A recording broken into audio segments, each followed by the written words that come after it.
scares come twice as quickly in... And vampires.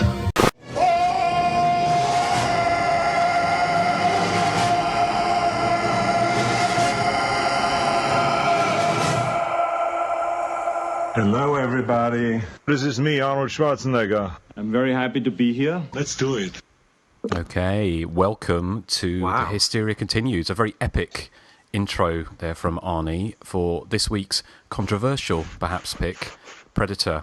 So we'll be talking to Joseph, who chose this a little bit later, about why he chose it. But before we do, we have a very special guest with us. We have Johnny Kruger from the Kruger Nation podcast. Hello, Johnny. How are you doing? Good. How are you guys doing? We're good. We're very pleased to have you on the show. So big fans of the show, and we're really pleased to have you. Johnny Krug or Johnny Kruger? Oh, Krug. Sorry. It's been both, but Johnny Krug. Okay. Well, there you go. That's the magic of internet radio. So I get the name of our guests wrong already. So, but moving swiftly on. Thank you for joining us, Johnny. You're our very first guest presenter. So that's awesome. I'm stoked to be on here. Yeah, well, we're very stoked to have you. So we'll be talking to you lots in a bit, but I'll find out how our fellow commandos are doing. Erik, are you going commando at the moment? I am, actually, yeah. Are you? Okay. Yeah. That excites you? Not really, no. But why did you ask? It's well, I just wondered for our listeners at home, so they can have a mental image of you sat naked. I'm not naked. With your big blue one in front of you. I have kind of tracksuit bottomy things on. Okay. Is that all? No, I have a T-shirt that says "Man Flu Survivor" as well. Okay, right. Okay. Well, we're painting a pretty picture. So, Nathan, how are you doing? I'm doing very well, Justin. I've recently discovered that there's breath spray that will make your voice turn to an Irish accent. Have you tried it? I haven't tried it because I don't have it yet, but I think I might try it before the next podcast. That will be interesting, and especially interesting. Yeah. It will be a little bit surreal, but that will probably match your next choice, which we'll be revealing at the end of the show. Also, and everyone will be excited. Well, yes, we shall see. But you've also got a new arrival, haven't you? Yes. We adopted a puppy yesterday named Axel. Axel, excellent. Is that Axel after MBV? Actually, no, because Wes named him. Okay, but it's happy. It could accident. be Axel from Friday the 13th, final chapter, because it could be a pervy dog. He stole it from me. I have a dog named Axel as well. I don't think Wes knew that. Well, there we go. Well, he's probably psychic or something. Okay. Well, Joseph, it's good to hear you've got a new arrival, but Joseph, you've been adding to your little menagerie as well, haven't you? The two new ducklings? Yes, it's a zoo here. I just need to just get out. What, get out the of the zoo? The animals are taking over. Are they? Well, you've only got yourself to blame there, Joseph, haven't you? I got two baby ducks, and I built I built a pond for them, and they are enjoying, around my backyard. So there. Okay, excellent. And you're doing all right apart from that? Yeah, I just woke up actually. Okay. I woke up like at 5:30 this morning to the sight that Axel, my dog, had destroyed my headphones, and I was not pleased. So when I went back to sleep, I overslept. That's why it took you a few minutes to phone me. That's okay. Well, I'm sure you'll wake up when we start talking about Predator. And we're also... Wait a minute, this is the Predator episode? You didn't know that, you knew that. Well... After that intro, you don't know? Yeah, exactly. I told you, I just woke up. Well, to add to the excitement, we're also going to be doing a top 3. And this is the top 3 films we think would be even better with a slasher in them. So I think that's going to be quite interesting, I would have thought. But before we do that, should we do in time-honoured tradition? And we'll go with you, Johnny, first. Have you been watching anything of note you want to share with us recently?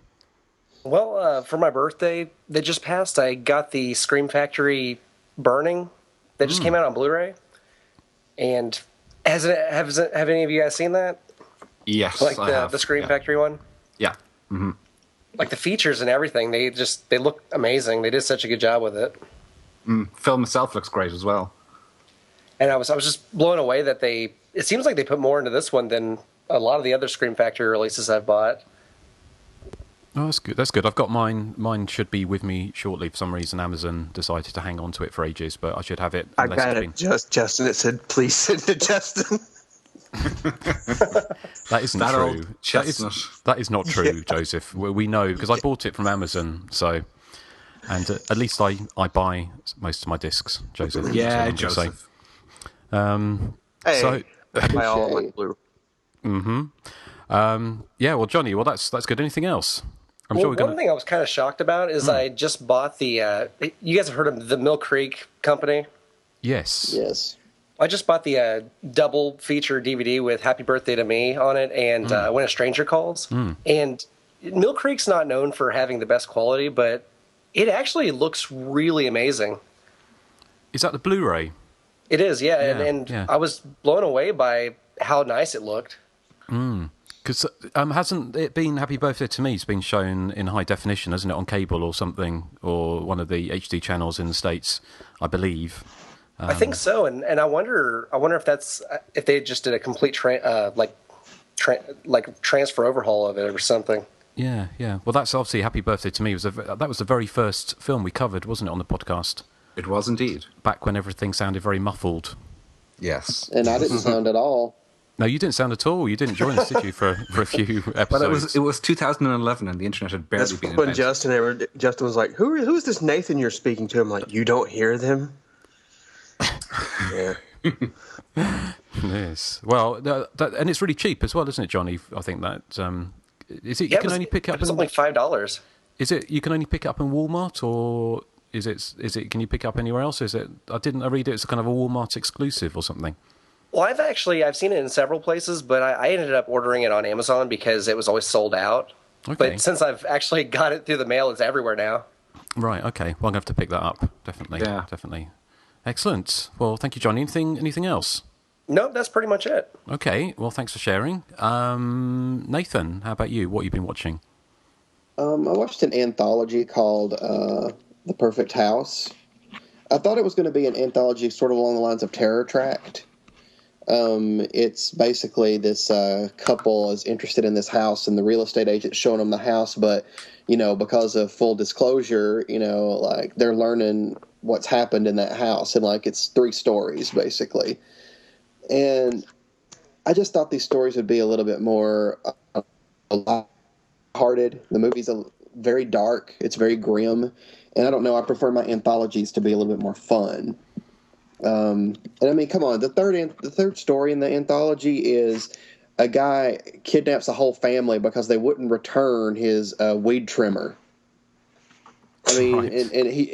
and like it's the darkest story of them all, and that just has the funniest plot to me. So I thought that it could have been much better than it was. And is that a new one?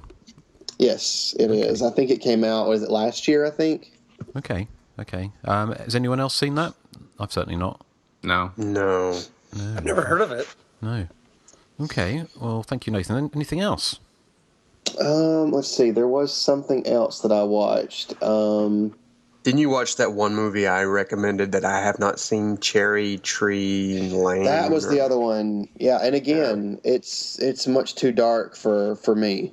Like these group of what do you call them in UK, chavs? They break into this couple's house, and they're after his son, or the couple's son, and they basically just torture the mom and dad until the son get home, and like there's like rape and all that, and it just, I don't know, that kind of stuff just it doesn't make for a pleasurable viewing experience for me.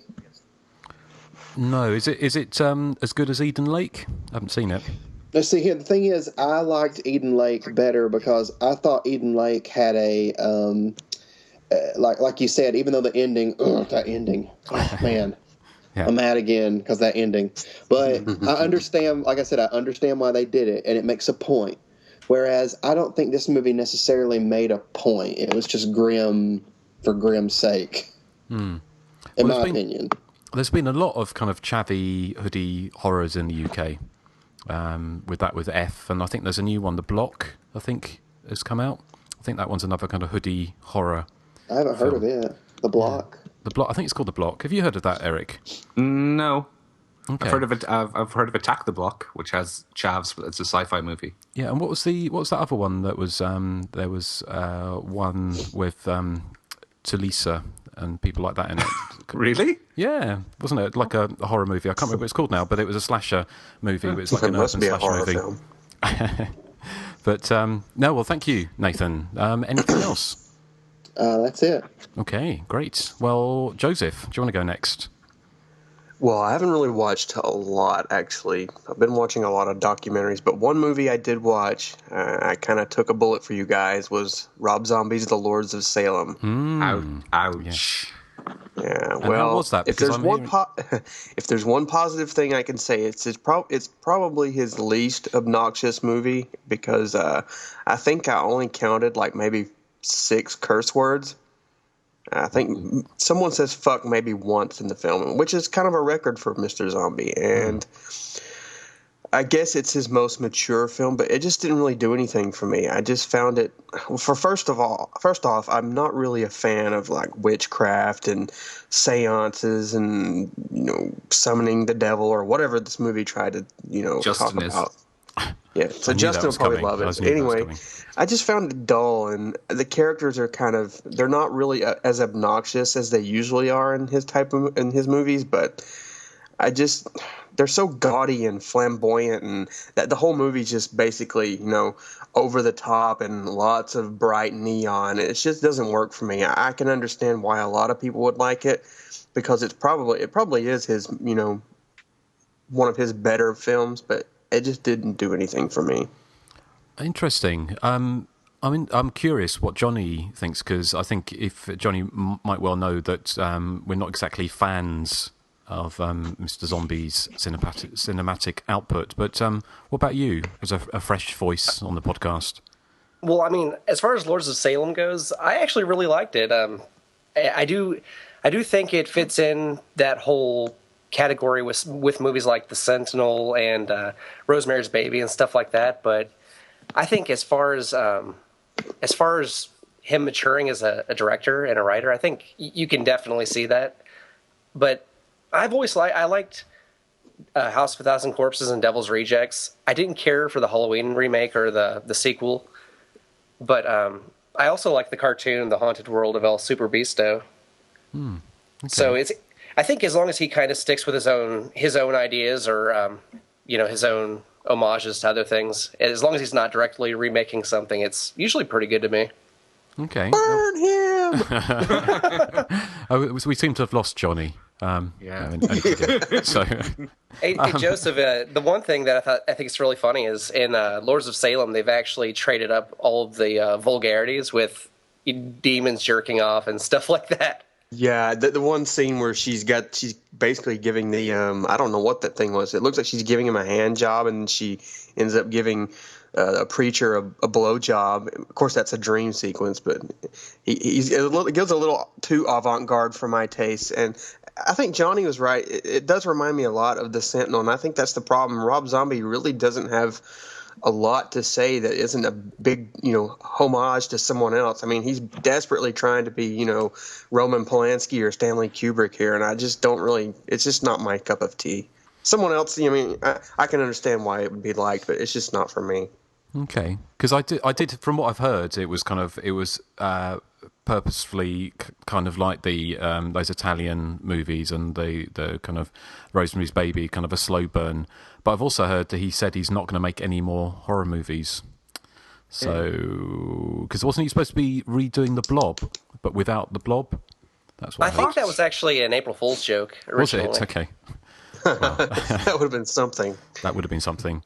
But what about just you? would have cast his wife or something As The Blob? The one thing, the thing I could say about Lords of Salem that I really, really, really loved was the cinematography was gorgeous. It looked amazing. I'll give him that. I'll give him that. Yeah, and the soundtrack by John Five was real good. Okay. Yeah, I liked the soundtrack all right as well. It wasn't that bad. John Five from Short Circuit. No, yeah, he had the robot. He was cranking out some orchestration. Rob Zombie alive. Disassemble. That would have been awesome. Yeah. Erik, have you seen Lords of Salem yet? Has it been released in Dublin? I haven't been. Sorry? Has it been released in Dublin? Has it been released in Dublin? It has actually been released in Dublin. Okay. Because I have seen it for sale, but I have no strong urge to go out and seek it after the major disappointment of his last 4 films. So. Okay. What about you, Nathan? I have not seen it. And do you have any desire? Yes, I'm a glutton for punishment, and well, we know that. I like Devil's Rejects, so maybe I'll like it. Yeah, that's the only film by him that I've kind of appreciated. The rest, I'm not a big fan of. Okay. Well, I think his next film may be his perfect film for him, because next he's doing a biopic of the Broad Street Bullies, the hockey team. And it's, they're like really vulgar, really violent. So, I mean, that fits right into his whole kind of niche. What I thought was interesting about this film was that it was kind of pretty much buried, wasn't it? Because it got a tiny release, didn't it? And then it came out on DVD and Blu-ray, I presume, in the UK and probably in Ireland on the same, pretty much over the weekend before, the same weekend it opens in the States, like limited theatrical release. So it's almost as if they've kind of, I don't know whether or not it didn't test very well for them, because it was an Anchor Bay put it out in the States. I believe so. I don't know. Okay, right. Supposedly there was a bidding war when they originally showed it at some festivals, and Anchor Bay surprisingly won it. But then didn't actually sort of put it out wide, because it obviously, I mean, the thing, love him or hate him, the Halloween remake and the sequel to a lesser degree made a shit ton of money, didn't it? So, but yeah, well, that's Lords of Salem. Joseph, anything else you want to regale us with? Well, not really. I mean, I've watched a lot of documentaries, as I said, nothing really pertinent to the show. Okay, right. Well, thank you. Who haven't I spoken to? Is it Erik? Me, yes. Well, Johnny was talking about the Burning Blu-ray, and one of the things I did, I listened to the new commentary they recorded with Shelley Bruce, who plays Tiger, and what's her name? She plays Marnie, Bonnie Dorowski. And it's actually quite interesting, considering the two characters are barely in the movie. I mean, their screen time together probably adds up to about 4 minutes, but they've got great behind-the-scenes information. They've got great recall for a film that's 32 years old, and it's quite a fun listen, I have to say. Much more interesting than Tony Malum, the director's commentary track, which is carried over from the previous release. As for other stuff I've seen, I saw The Possession, which is the Ghost House production that came out earlier this year, I think, or was it last year? I think you mentioned this one before, Justin, did you? Did you see this in the cinema? I saw it at the cinema, yeah. Yeah. It's a bit cookie cutter and run-of-the-mill, but I found it quite entertaining, I have to say. It's about a young girl who buys this wooden container at a garage sale, and it turns out to be a Dybbuk box, which houses an evil Jewish demon. And so when she opens the container, she becomes possessed, and it involves lots of funny white eye effects. But sadly, I was disappointed by the total lack of potty mouth ejaculations. There wasn't enough of that, because you know how much I love those 70s Exorcist ripoffs, mainly because of the swearing, because I'm a bit childish like that. This film just proves how good The Exorcist was, because it's incredibly difficult, it seems, to do a possession movie that's not ridiculous and silly, because this one has a particularly absurd exorcism ceremony towards the end involving a gyrating rabbi that just had me in convulsions of laughter. Do you know the bit I mean, Justin? Do you? I remember there was a quite good bit. Wasn't it in a morgue with the lights going off, on and off, or was that? I'm thinking of a different film. When that was probably just your Saturday night out with your goth friends, was it not? Yes, that's right. Yes. Yeah. But I mean, it's very much the Possession's very much like other multiplex horror. It reminded me kind of in tone and structure and that of Mama, that type of film. It's not going to win any awards, and it's probably not something I would buy, but it passed the time, I thought. Okay, excellent. Right. Anything else? Yes, I watched the Arrow release of Motel Hell on Blu-ray. Now, this is a film I quite like, but I've never loved, and my opinion hasn't changed. I think it's quite good. It certainly has lots of interesting moments. It's a story of Farmer Vincent, who uses human flesh in his infamous smoked meats, He does this by abducting people, Texas Chainsaw style, and planting them in his backyard, cutting out their vocal cords so they can't scream for help. I suppose the money shot in the film is that famous shot of Farmer Vincent with a pig's head mask on and wielding a chainsaw, which is certainly worth the admission price alone. And there's some good extras on it as well. But as I said, it's a film I like, but I don't love. But the Blu-ray looks incredible. Eric, would you like to taste my smoked meat log? No, because apparently it's rancid and it's been everywhere. Yes, it has. But I got disinfectant.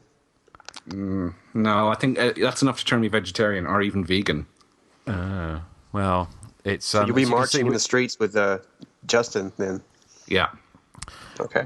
Well, as you can see, Johnny, the high caliber of conversation we have on the podcast, high critical kind of acclaim that we have. But well, thank you for that, Eric. I was just thinking about Motel Hell actually, because it's kind of. I remember at the time before I'd seen it, I thought it would be a slasher movie because of that scene, all the stills of the chainsaw and Farmer Vincent wearing the pig's head mask, and I just presumed it was a slasher movie because it was released. Was it 1980? Wasn't it? It's kind of like the height of the slasher movie boom, and it was probably sold like that, wasn't it? But it's actually kind of pretty much a black comedy, isn't it? Very much so, yeah. Okay, excellent. Anything else? No, that's it, horror-wise. Yep. Okay, right. Well, talking of chainsaws, I finally caught up with Texas Chainsaw 3D, or not especially 3D. Oh, here we go. On Blu-ray. And I couldn't believe what I was watching, really, but I did think it was hilarious. I know we've already discussed it, but it's probably one of the funniest films I've seen all year. It's certainly my number one comedy of 2013. It was just so ridiculous and over the top and made no sense. And it was, in some ways, it kind of reminded me a little bit of things like I Still Know What You Did Last Summer, when they actually capture the zany qualities of some of the more out there and kooky early 80s slasher movies, where logic just goes out the window. And I kind of admired this film for that, although I know that it was just kind of lazy, really, and sloppy. And I still couldn't, we were sitting there watching it, and I knew that the whole thing about the woman, a woman being completely the wrong age to play the baby from the beginning, and where all these people suddenly came from in the house, supposedly at the end of the first film, and all that kind of stuff. It was just bizarre, and I've got to see this. It sounds funny. Have you not seen it? I'm putting it off. Have you not seen it yet, Joseph? Tell me about the whole. No, Nathan was telling me about the whole. Welcome to Texas, MF and motherfucker, and go get him, cuz, and things like that. And it. Oh God, that line. Do your thing, cuz. Do your thing, cuz. If it's funny, I kind of want to see it now. It is hilarious because it's got the best kind of switch around for any character. It's a bit like if Jamie Lee Curtis suddenly at the halfway through Halloween, she suddenly kind of mooched off with Michael Myers and went to a prom or something. It's just kind of bizarre. It really is the most bizarre thing that this girl can suddenly, the blood is thicker than water, literally. That her complete motivation will change, even though her friends. I think that'd be an interesting movie. Make a prom night 2 where she goes to the prom with Michael Myers. Yeah. Yes. Of course, she's probably a little too old for that now. So, oh well. Yeah, she's probably too long in the tooth, isn't she now? I'm sure they can still gallop their way in there. Oh, shut up, Joseph. Yeah, stop. But I knew Eric was going to say shut up for that. But yes, I would recommend seeing Texas Chainsaw 3D because it is unbelievably bad. I mean, it's just.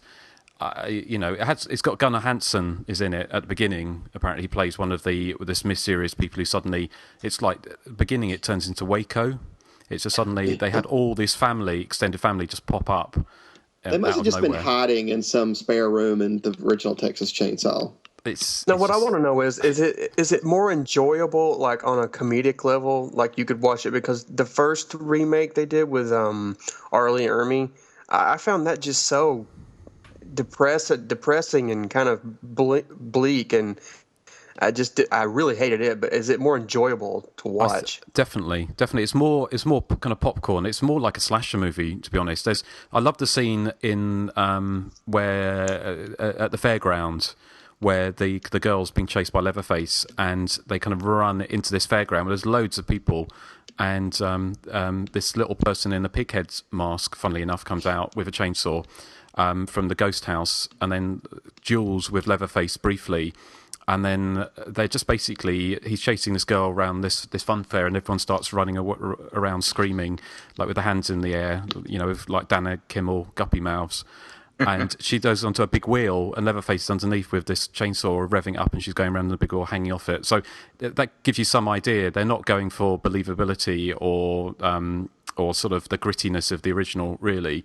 So I think they realised that they had a turd of some magnitude on their hands and decided to go slightly comedic, but not so comedic it goes too far. But it really is the dumbest slasher movie in that kind of way since something like Still Know What You Did Last Summer. But I thoroughly enjoyed it.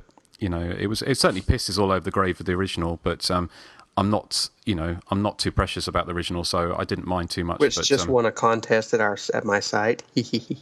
Oh, has it? Yes. What about you, Johnny? Have you had the pleasure or displeasure? Oh, yeah. Unfortunately, yeah. There were so many things with that movie that just bugged me. One of them being the fact that they tried to make Leatherface sympathetic. Yeah. And that just to me made me laugh because toward the end of the film, it's like they want you to be on his side. I think it was an interesting idea, wasn't it? And it would have been interesting. I think on paper it probably worked better than in practice. If the characters are as obnoxious as most characters are today, then I probably would be on Leatherface's side. Mm. Oh, in this movie especially, because they make all of the evil town people, they make them like so overly evil that you do kind of get on board with Leatherface. I was really... One of the policeman or the mayor's son, I thought really looked like Clint Eastwood, and I realised that was his son. Is it really? Yeah, Scott Eastwood, the kind of the younger cop, is Clint Eastwood's son, which I didn't realise. Daddy could get him a nicer role than that. I thought. You would have thought yeah, so. Really. Yeah. But what a dick. But Joseph, I think that is your homework for next time. I think you really should catch up on that. You're either going to love it or hate it. I haven't seen it either. Haven't you? Oh, you should. No, but it's on my queue of because I've recently signed up to a rental company that'll send out Blu-rays and stuff, which is how I saw The Possession. So Texas Chainsaw's on the queue as well. Okay. So it's just a matter of when it arrives. Right. Well, I think it lost a lot of momentum in the second half, though. I mean, you have to admit, the first half of Texas Chainsaw is just like a slasher movie. I mean, everything is slasher in that. But then, like, when it switches to her finding out about her past and everything, it just, I don't know, the movie just changes. It's almost like a totally different movie. Especially, like, the main girl, like, her attitude. Like you said, it makes no sense whatsoever. Like, her sudden change of heart makes no sense at all. Yeah, I do love the way. I mean, I've already spoiled a bit of it, but without spoiling the ending, I just love the way that at the end it's almost like, even though dozens of people are dead, there's going to be no comeback at all. Did you watch the little scene after the end credits, Justin? I did. Yes. Okay. Yes, I did. Yeah, which is it just I think goes to show why it was the tongue was definitely in cheek by the people who made that. From my understanding, this recent movie, the one we're talking about, I understand it made a lot of money at the box office. Mm. Well, it was shot in 2011 and wasn't released until this year, so there must have been something went on with it that it sat on the shelf for a year.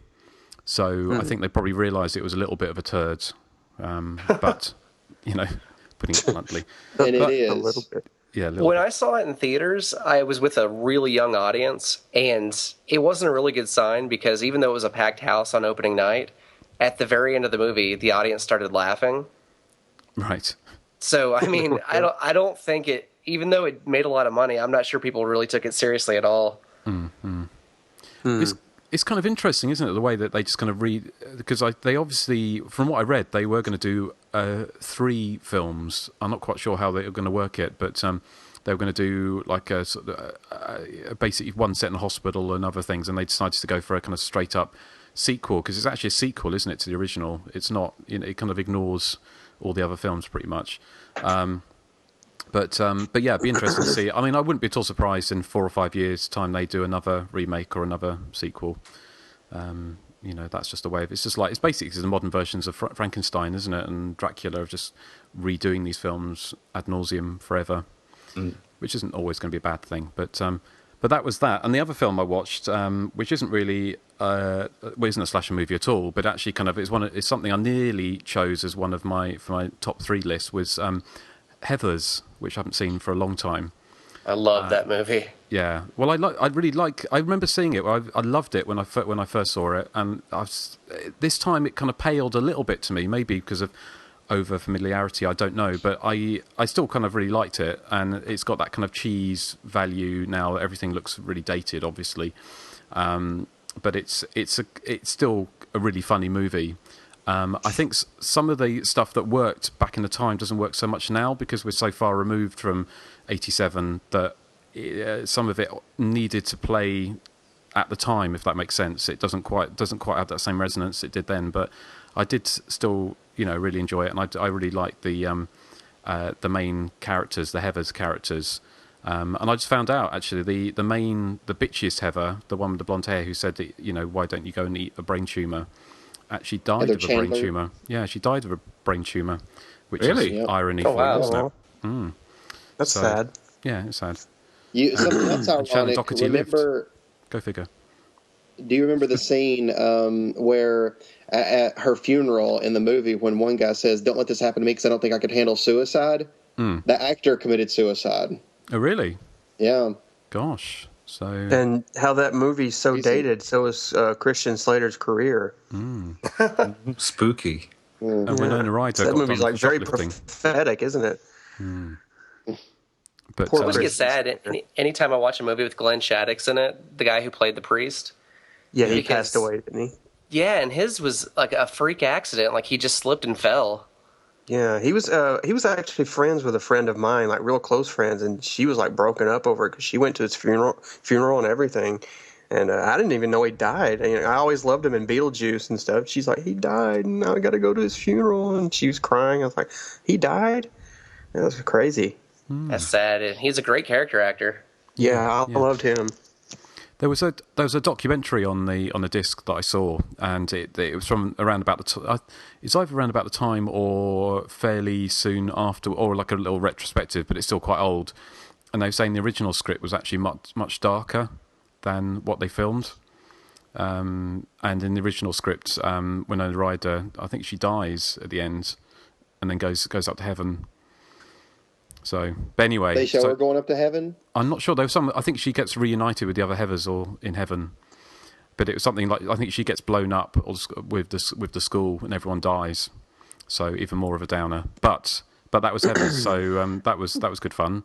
But anyway, bringing the podcast down with all talk of death, let's talk about some more death and destruction because that's what we do on this podcast. It's got Renee Estevez in it. It has, yes. Ooh, I love her. Although she kind of vanishes towards the end of the film. She doesn't really. And also Martha Dump Truck as well. Who can forget? Who? Martha Dump Truck. Martha Dump Truck. You don't remember? I haven't seen it in so long. I saw it when it came out, and I haven't seen it since. Well, she's the one, the really big girl. I gathered that from the. Well, the one who tries to kill herself and walks out in front of traffic and doesn't, just kind of dents a van instead. So she becomes even more of a loser in the Heather's eyes because she couldn't even kill herself. But okay, well, I think it's probably time to get on to our top 3. And, yeah, just before we do, Justin. Oh yes, I found out the name of that movie with Talisa in it. Oh yeah, what was it?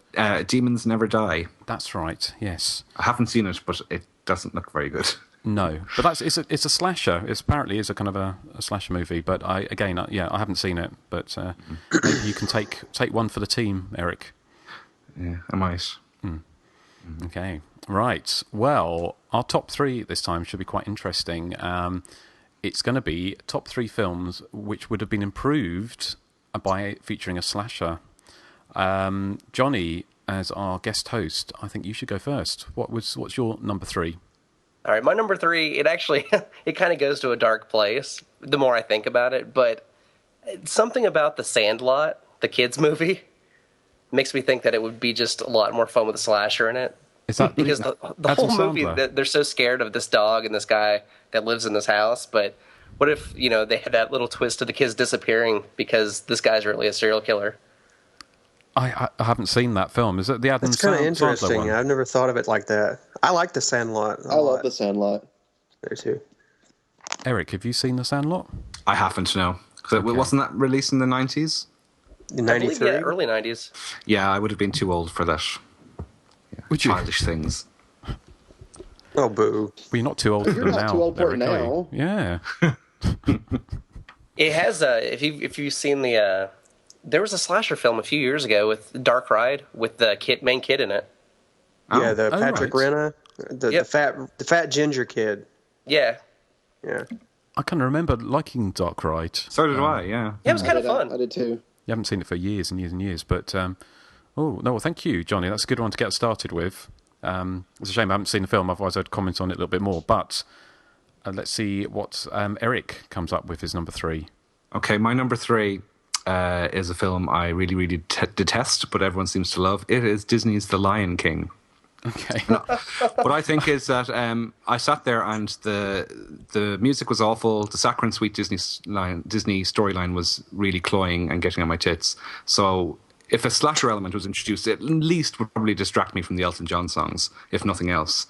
If Mrs. Voorhees came on and started singing Hakuna Majason or something and started chopping off some of those lions' heads and maybe singing Circle of Life as she goes around killing bonking teenage lions, might help. Yeah, but I really hated problems. I really hated the Lion. I really hated the Lion King every little millisecond of it. Why? Can you feel the love tonight? Joseph is explaining why by singing Elton John songs. So you don't like Elton John? I do not like Elton John. I like old Elton John. I don't like recent Elton John. I like dead Elton John. He's not dead yet. Wow. Wow, Eric is going to a bitter place. Profession help. Bitter. Yeah, I know. So Justin, you're telling me you like The Lion King and you like Elton John? I don't think I've ever watched it. Yeah, well, I wouldn't recommend it. Okay, right. Well, the true feelings are coming out now, Eric, so thank you for that. Yes, well, who have we got next? Nathan, what is your number 3? My number 3 is Teaching Mrs. Tingle. Okay, the Kevin Williamson one. Yes. Dame Helen Mirren. Yeah, I love Helen Mirren, and she's the one good thing about Teaching Mrs. Tingle. It's not that I, hate the movie. I mean, I think it's okay at best, but my problem is I think in the movie we're supposed to sympathize with the teenagers that have taken Mrs. Tingle hostage, and I didn't. I was actually hoping Mrs. Tingle would break free and lock them in the house and stalk them and kill them one by one. Have you ever felt her tingle? Well, I've never met her in person, so I'm afraid the answer is going to have to be no. Well, wasn't it originally called Killing Mrs. Tingle, and then they had to change it because of the whole, I guess it was Columbine or something? It came out during Columbine, so they had to, I know they reshot the ending. Was the ending originally more kind of slasherific, or was this his kind of one of his ones that just didn't really have anything to do with slashers? It actually had a death in the original script, like the ending. I think she shoots an arrow and it hits this one girl in the chest, and the kids help Mrs. Tingle cover it up in exchange for her not telling on them for kidnapping her, and they work out a deal. But in the newer version, after Columbine happened, she shoots the arrow and the girl holds up a book and it hits a book instead. So, yeah. I had heard that it was cut down from an R rating to a PG-13 rating. Yeah, really? I have the original script. So I can imagine that, they had to have cut quite a bit out. Yeah. Excellent. They did. Right. Well, thank you, Nathan. That's a good number 3. Joseph, do you want to tell us what yours is? Because we're going to be getting onto that cat quite soon. Yay. Yeah, my number 3 is, like Eric hates The Lion King, everyone else loves this movie, is Titanic. I don't. It almost does. Well, you know what I mean. Titanic almost has room for a slasher because Leo DiCaprio and that fat girl, they're being chased around by girl. Why'd you say fat? Kate Winslet or whatever her name is. Yeah. Well, she's so fat she won't let him on the raft at the end. Yeah. Oh. But anyway, there's almost room because they're being chased around by Billy Zane, and you could make Billy Zane carry around a knife or an axe instead of a gun.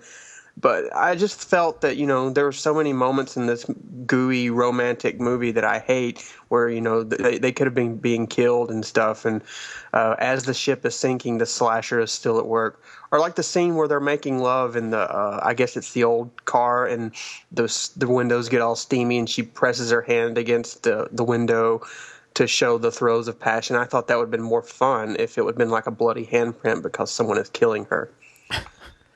Well, it would have been really amazing. It would have been if, because you said Billy Zane. I think Billy Zane and Kathy Bates teaming up. Oh, yeah. Would have been even better. She plays such a great psycho, and he's a pretty good psycho. He's played a psycho before in like Demon Knight, so that would have been perfect. Yeah, good idea.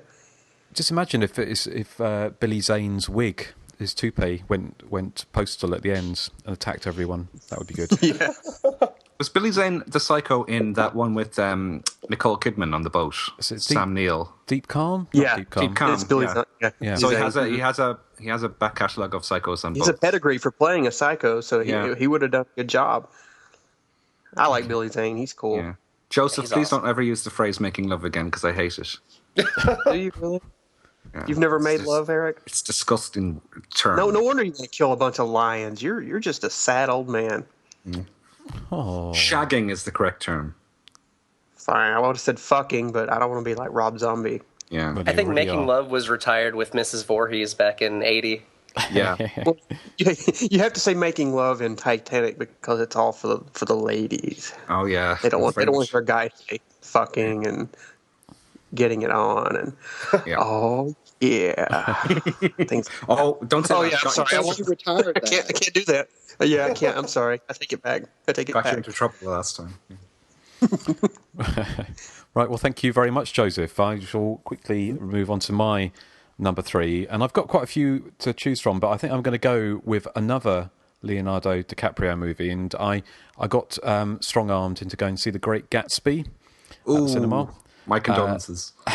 Well, I didn't enjoy it, but the 3D is amazing on it, but they have all these great kind of 1920s party scenes with everyone having this, really over the top. It's all kind of like Moulin Rouge, and it's really, really ridiculously over the top and overproduced. But just like those kind of, I kind of guess all those kind of those films from the 20s when they had all, all those kind of dancing girls and stuff like that. So it's exactly like that. But I just thought it would have been enlivened by having someone creeping around, because I have Mars Ball there as well. And I thought the film it's quite long. I think it's about 2.5 hours long, but it would have been hugely enlivened by having someone going and bumping off the cast of flappers one by one. But unfortunately, that didn't happen. But I presume none of you have had the pleasure or the displeasure of watching The Great Gatsby. No, they expected that movie to be like this huge like box office phenomenon and like probably Oscar bait, and didn't it kind of just fall away by the wayside or whatever? I think it's made quite a lot of money, hasn't it? But probably not $100 million or something. I don't think it's a massive. It's made 118 million after 3 weeks of release in the States. Well, that's pretty good, isn't it? Really? Mm-hmm. Wow, I didn't know that. I thought it bombed, but Fast and Furious 6 made almost the same amount in 1 week. Gosh. Yeah, wow. That tells you. Have you ever watched a Fast Well, there's and a movie film? that could use a slasher right there. Yes, absolutely. I've never seen any of them, no. Are they any good? No. I saw the first one, and that was enough. I haven't seen any of them, and I'm not planning to. I'm not you, Johnny. Are you a fan? Justin. Yes. You said the 3D in Great Gatsby was really good. Is it has stuff shooting out of the screen at you? Not as much as Texas Chainsaw 3D. But it has a lot of depth because they had loads of streamers come flying out the screen, and you get loads of snowflakes and stuff. Nathan has no depth. I have none. I need I don't know, like masks being thrown faces into the audience, so it looks like I can grab one. Nathan, did you hear that Scream Factory are bringing out Amityville 3 in a 3D Blu-ray? I'm excited. Like proper 3D Blu-ray. I will buy it. Yes, because that is totally stick everything into the audience that you possibly can. Yes, it's shameless. Yes, talking the way of, we like it. 3D Blu-rays. Man, I need to get a 3D TV. Have you heard that Warner Brothers are bringing out a box set of all the Friday films? Is it confirmed or is it a rumor?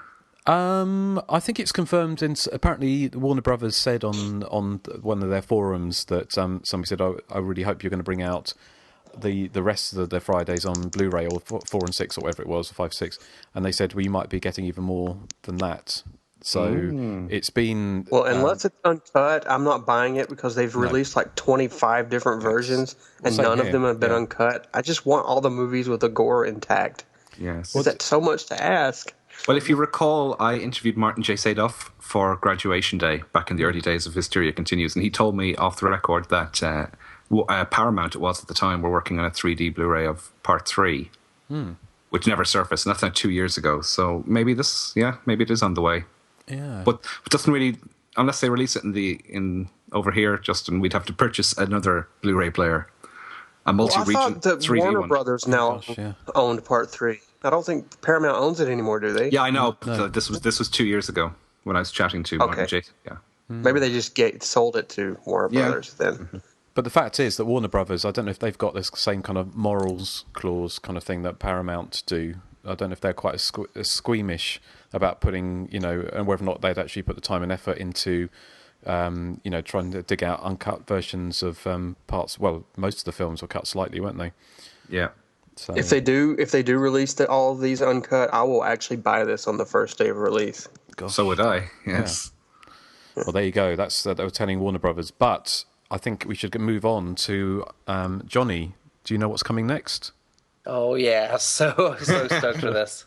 Here we go. Okay, Johnny, what's your big number 2? For number 2, I picked Romeo and Michelle's high school reunion. Yay. Just because it's such a fun movie anyway, but I think those characters would translate so easily to a slasher film. So once they get to once they actually get to the reunion, to have like Janine Garofalo and all these people being picked off. You can never have enough sort of high school reunion apart from National Lampoon's high school reunion, but you can never have on that. They should have made the cowboy the slasher. The guy that interacts with Janine Garofalo. Yes. Yeah. I haven't seen. Again, it's a film I saw probably back at the time, and I always get it a bit confused. What's that one that's got? And I can't even remember his name now. The what's his name? The guy that was in the John Cusack.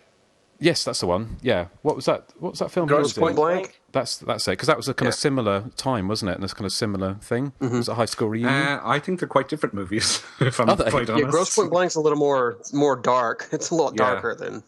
But it's. I mean, it's similar thematically with like the high school reunion. Yeah, thematically. Yes.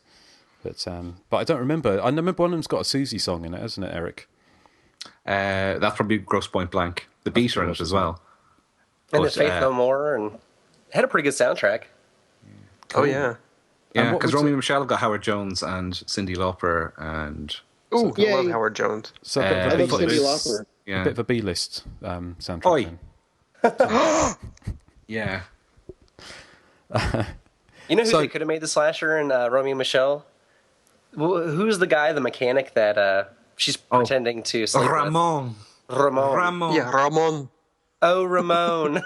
Yeah. Your penis is so powerful. I'm coming. Get off me now. Bye.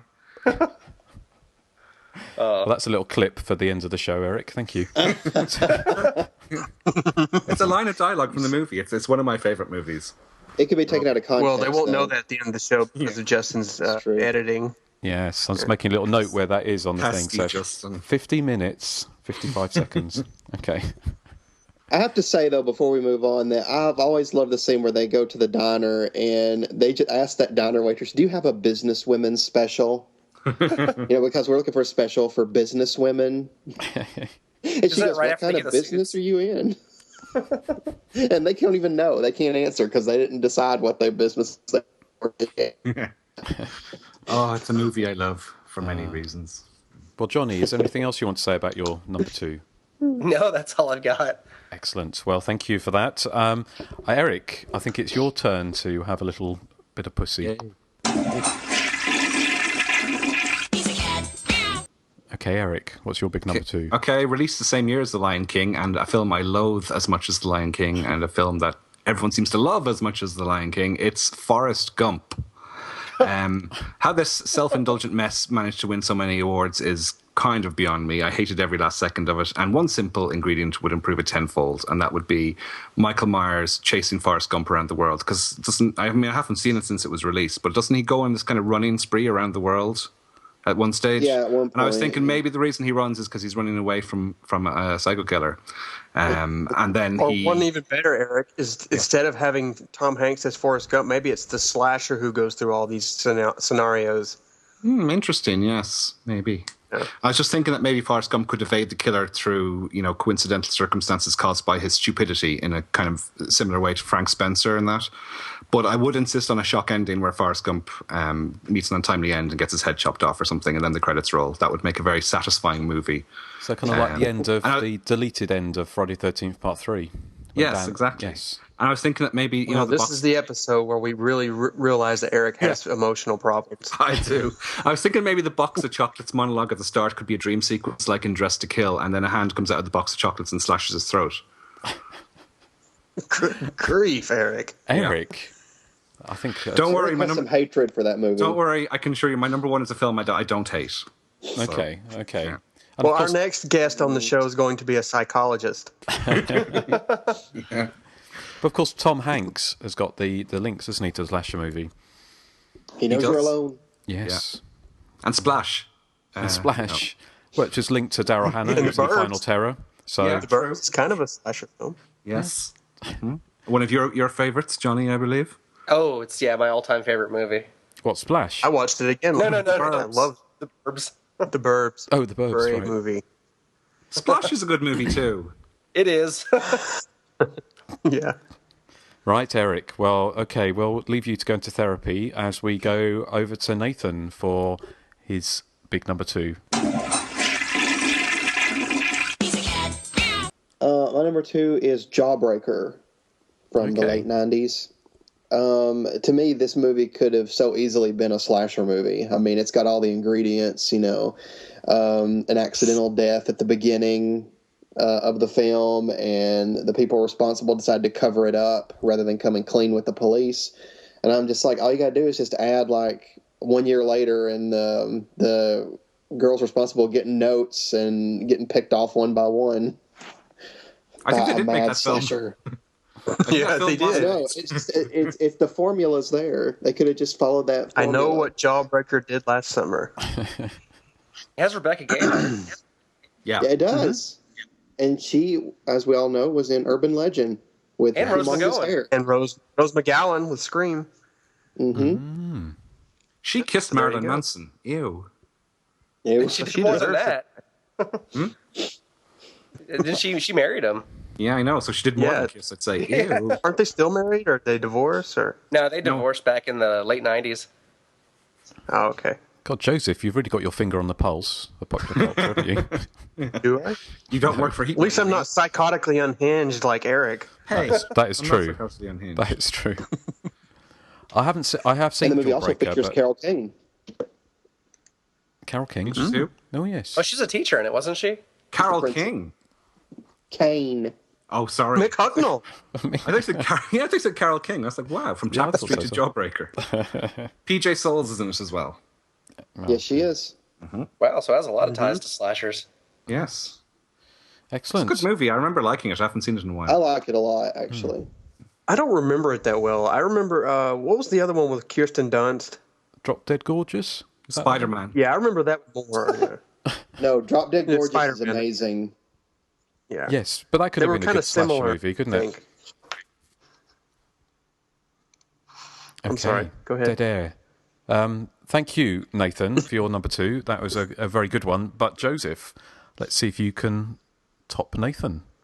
Oh, God, no, you. Okay, Joseph. What's All your right, big number 2? My number 2 is the Paul Haggis movie from 2004, Crash, which I guess all the critics loved, and I hated this film. It's basically a bunch of people in Los Angeles who are all whiny racists, and it's one of those interconnected shortcuts type movies. And I think it would have benefited from having another character that goes in and out of their lives, and this character is like Jason or some other slasher who basically just kills them all off after spending the whole movie whining and being racist and just being annoying. I think this movie really needed a slasher in it. There's a lot of films out there, aren't there, that would benefit a slasher, especially really bad ones. Ones really you could just go on and on and on with this. But this is a movie a lot of people love, and I think didn't this movie win Best Picture at the box office? I believe it did. Yes. Best Picture at the Academy Awards. I'm sorry. Okay, I haven't seen it. I hated it. It really needs a slasher in it. I couldn't stand anyone in it. They could have gone the direction of like the Centerfold Girls and just in each vignette have somebody get killed. Yes. Yeah, there you go. Well, I can't talk about it because I haven't seen it, Joseph. I haven't seen it either, So I shall take it as a good. But I think there's plenty of films out there that would, it's films like My Dinner with Andre or something, isn't it? If you just doesn't that go on for hours and it's just people talking, just someone come on first 5 minutes and chop the heads off, and it'd be over. But thank you, Joseph. It's just so heavy-handed and over the top. It's just so sappy and sentimental. Like this is how people really need to act, and it just deserves someone to be killing everyone. So there you go. Excellent. Okay. Well, thank you. I'm going to give myself a little bit of. Well, I was thinking. I've got quite a few here that I was thinking, but I'm going to pick "It's a Wonderful Life" because I thought what would be really good is to intercut Silent Night, Deadly Night with "It's a Wonderful Life," and for wow. I just thought if we're talking about misanthropy and thing, people being really kind of, Erik sort of ruining Lion King, then I thought that everyone loves It's a Wonderful Life, and it'd be great to get together when everyone's sitting there with their popcorn and their little sherries on a Christmas screening, but sneak in an edited version which has kind of all of the horror Christmas kind of things, especially Silent Night, Deadly Night, with Billy coming with an axe, coming after those kind of people, all feeling that warm glow of Christmas and killing them all. So every time a bell rings, a slasher gets an axe. Exactly. Oh, you stole my joke. I was about to use that. Look, Daddy, teacher says every time a bell rings, an angel gets its wings cut off. Yeah, I'm the only person Erik, in the world who doesn't like that film. Are you? Yeah, I don't like it. Oh, Erik, we're finding out that you are really. I've watched it twice, and he's a terrible person. He's an I've never seen it. Finding out he's a terrible person. Yeah. You've never seen it? No. Nathan. It just doesn't look like a movie that I'm going to enjoy. I don't think he would. It's not very enjoyable. No, it looks like it's way too over sentimental to me. As well as that, yeah.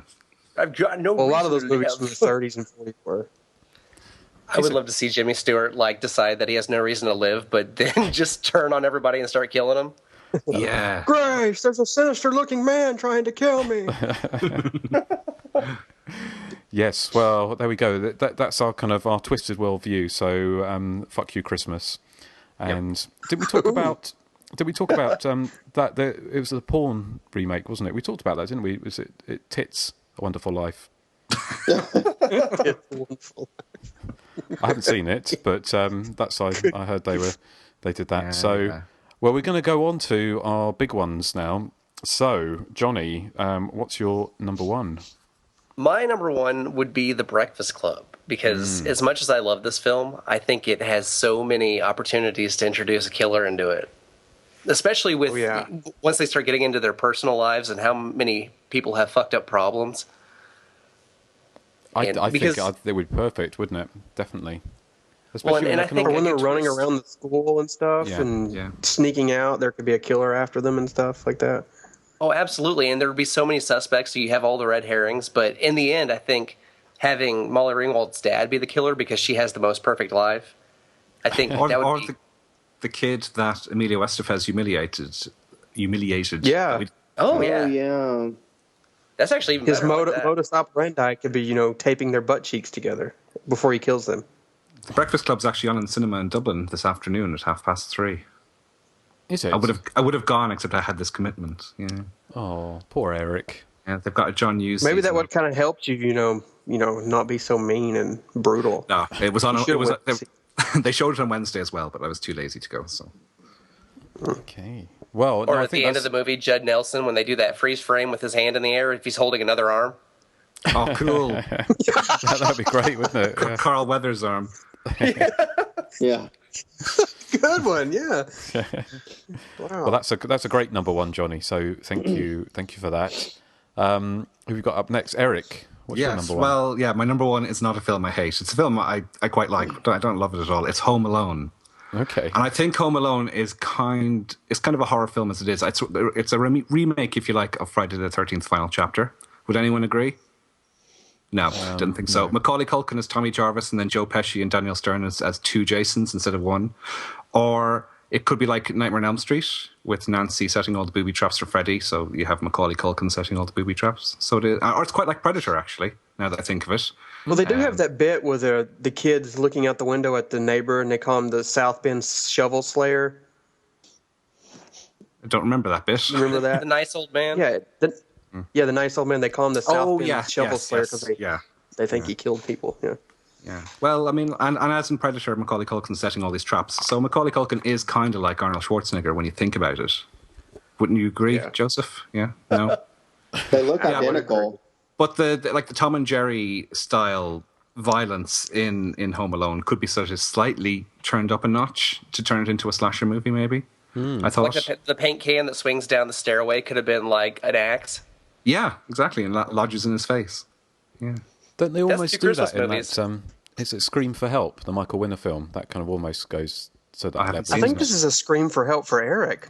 Yeah, well, my closing statement on Home Alone is that I also wouldn't be adverse to seeing Macaulay Culkin getting thrown out of a window and landing on spiked railings. No? Wow. Ooh. Erik, I thought you were going to end on a positive note. No, it is. I don't know. I do like Home Alone, but yeah. You're a damaged goods lady. I'm a man and I have a winkle. Well, I'm starting to wonder. No proof of that, yes.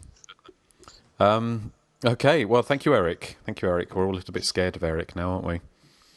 Mm-hmm. He is the South Bend Shovel Slayer. No, thank you, Erik. So, Nathan, what's your number one? My number one is Cocoon. Okay, excellent. Yeah. I say let's take out the aliens. No alien stuff at all, and let's just have a mad slasher going after these senior citizens. And, I would like to see, like the senior citizens fight back against the slasher brutally. I think it would be a very interesting film. That would be amazing. That would be great, wouldn't it? And then they can kill Steve Guttenberg in the process. Now who's a psycho? Could you imagine all the wrinkly prosthetic arms and stuff? Yeah. How on earth did they escape the killer in Zimmer it would be so much fun. But that's what could be fun about it. What was the film that had the old people as the killers? I can't remember that film. Is it Homebodies? That's the one, yes.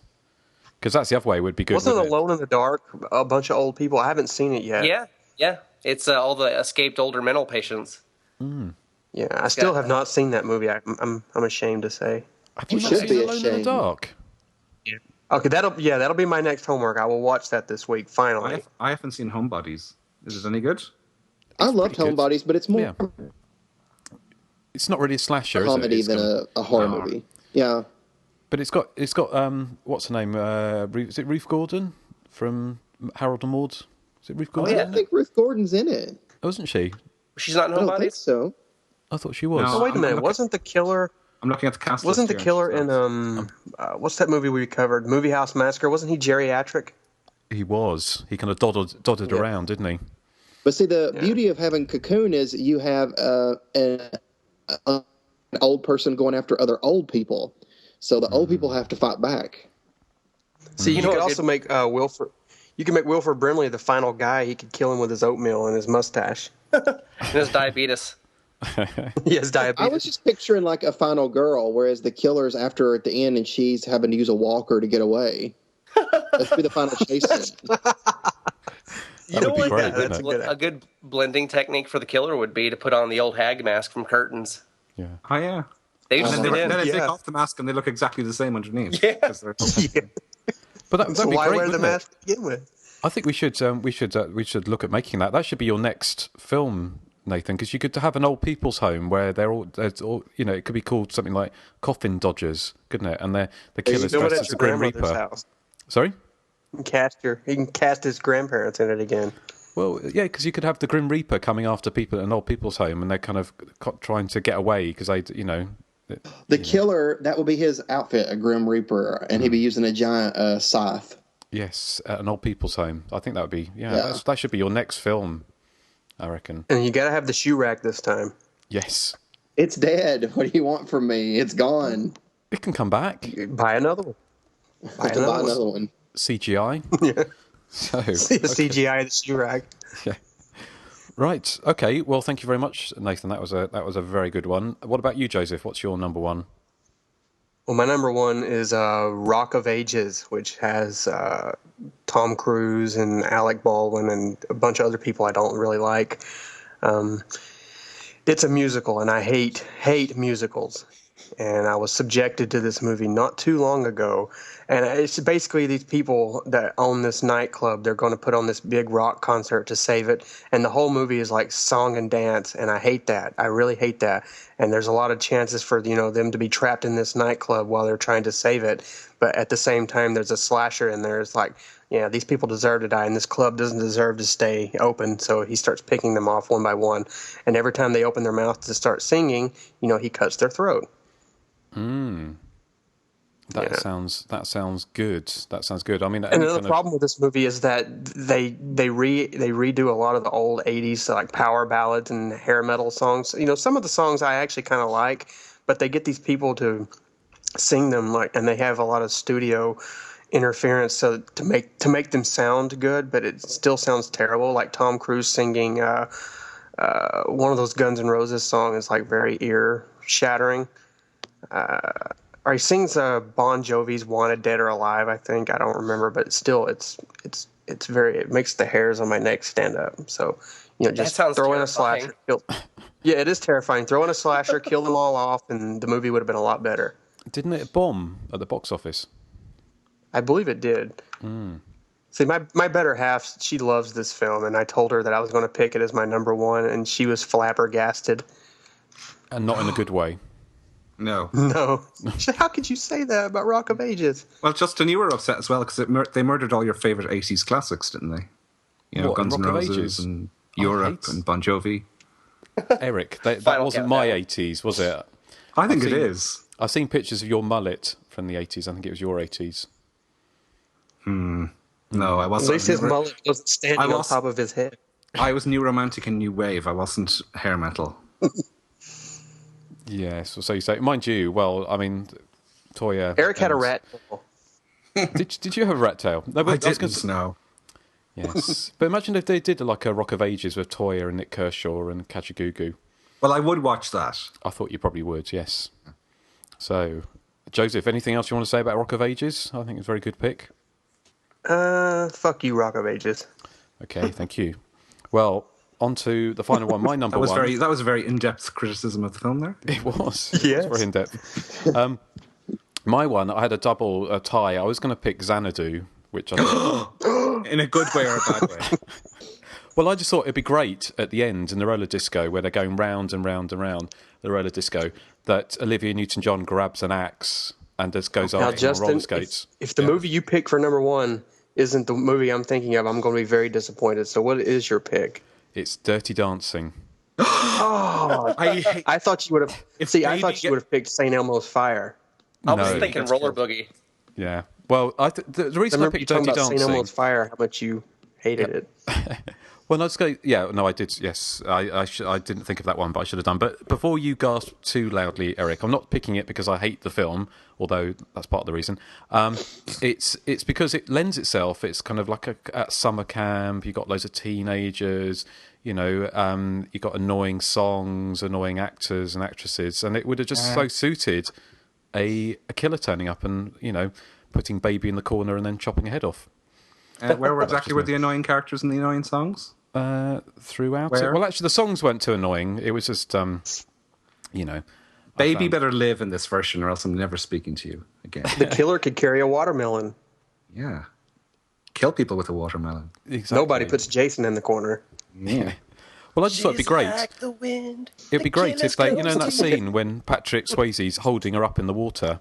Yeah. And as Johnny was saying about the hand at the end, with Judd Nelson holding in the hand, but when he lifts her up and when he pulls her back down, her head's missing and it's spurting blood all over him. That would be actually sounds fantastic, cool, wouldn't but I it? don't want Baby to die, so it'd have to be some other character. Okay. Well, that's my number one, and that's my little fantasy. It would have been, it's certainly been more I still entertaining. haven't seen Well, that movie. what vied very Ever? close for number one for me was Nocturne Ever. by Susan the Banshees. Was it? Well, Nathan, yeah. you have to see Dirty Dancing just so you can be complete.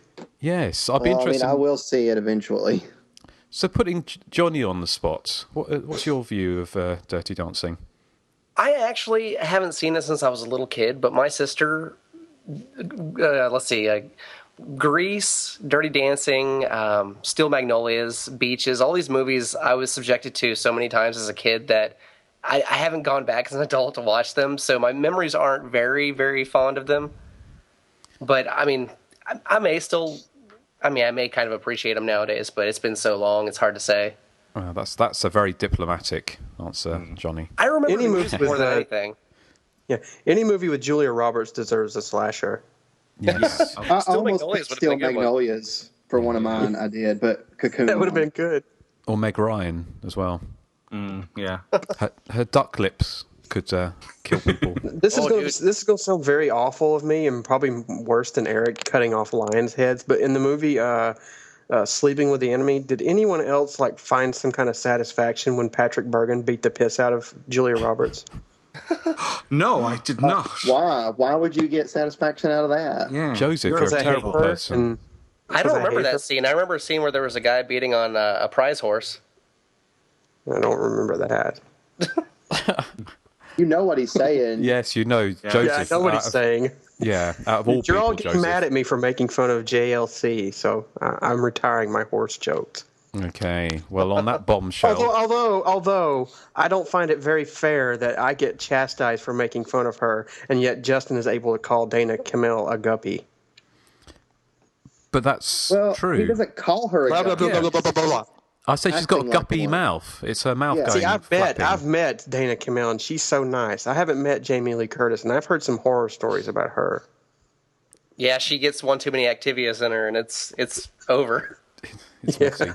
Well, no, I don't say Dana Kimmel looks like a guppy fish. I just say at the end of Friday the 13th Part 3, she emotes fear and mental unhingement by looking like a guppy fish, making her mouth like one. Blah, blah, blah. So does that Potato, woman in Night of potato. the Demon. That Sorry? woman in Night of the Demon, the one that watches her boyfriend in the Oh, van. yeah, that's fantastic. She does the So- guppy thing too. Exactly. That's where Dana stole it from there. So, but I think on that bombshell, we should get on from one controversy to another. Do you see what I did there? I see what you did there. Thank you. Okay, well, we're going to go on to our movie of the fortnight. Arnold Schwarzenegger stars in this action-packed adventure story of fighting men pitted against an unseen enemy, a force more powerful than their fiercest weapons. Recruited by the CIA to rescue hostages held by guerrilla fighters in a Central American country, Schwarzenegger and his men encounter an enemy unimaginably more deadly than any on Earth, because the Predator is not of this Earth. Packed with spectacular special effects and combat scenes of gut-wrenching power, Predator is the most terrifying Schwarzenegger movie yet. Okay, I'm going to ask for a brief moment of silence so the listeners can lob grenades or infrared lasers my way for picking a film that is most likely or most definitely not a slasher. So, okay, now that we've got that out of the way, I picked Predator because it really closely resembles the typical slasher film, in my eyes at least. Like my earlier pick of The Sadist, it shares a lot of similarities with the slasher film. Even more so here, as we have the typical 10 Little Indians setup. Here it's a group of soldiers that are stalked and picked off one by one by mostly unseen presence. Of course, when we do see the villain in full, it's nothing short of an FX masterwork by Stan Winston. I've always kind of likened it to a vagina with tusks, which I'm sure would terrify at least 3 of you. Ew. I also like that the characters were kind of these hardcore commandos who, they valiantly put up a fight, but it's really to no avail. And it's really not until late in the film that there's a revelation that Dutch finally figures out that how to hoist the predator by his own petard, and it's a really tense game of kind of cat and mouse through the jungle. The elements are there to almost call this a slasher wannabe, at least, and it's all filled with tension, atmosphere, and I liked all of the characters, and I was actually kind of rooting for more than a few of them to make it out alive. Though, as this is a body count movie, there can only be one left standing, and I'd say this might be Schwarzenegger's best role next to the mostly silent Terminator, in my opinion. He's not really an actor, but he's an undeniable screen presence, and Schwarzenegger, he's actually really credible here as a tough soldier whose weaponry is really no match for this hulking alien in the jungle. And I like that during the climactic battle, he pretty much comes out on top through sheer luck, rather than brute force.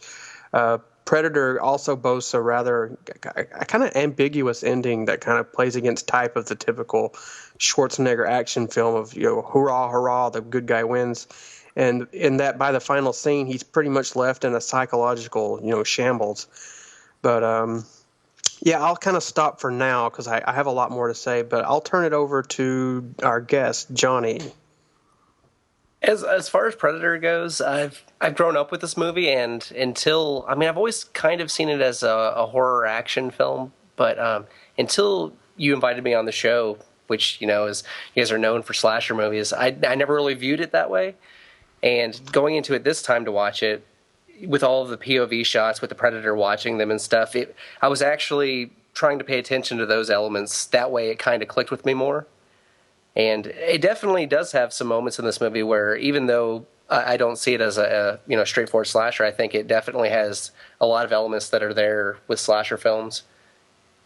And, it's a really enjoyable flick, too. It has the gore and the really awesome 80s CGI. Mm-hmm. Yeah.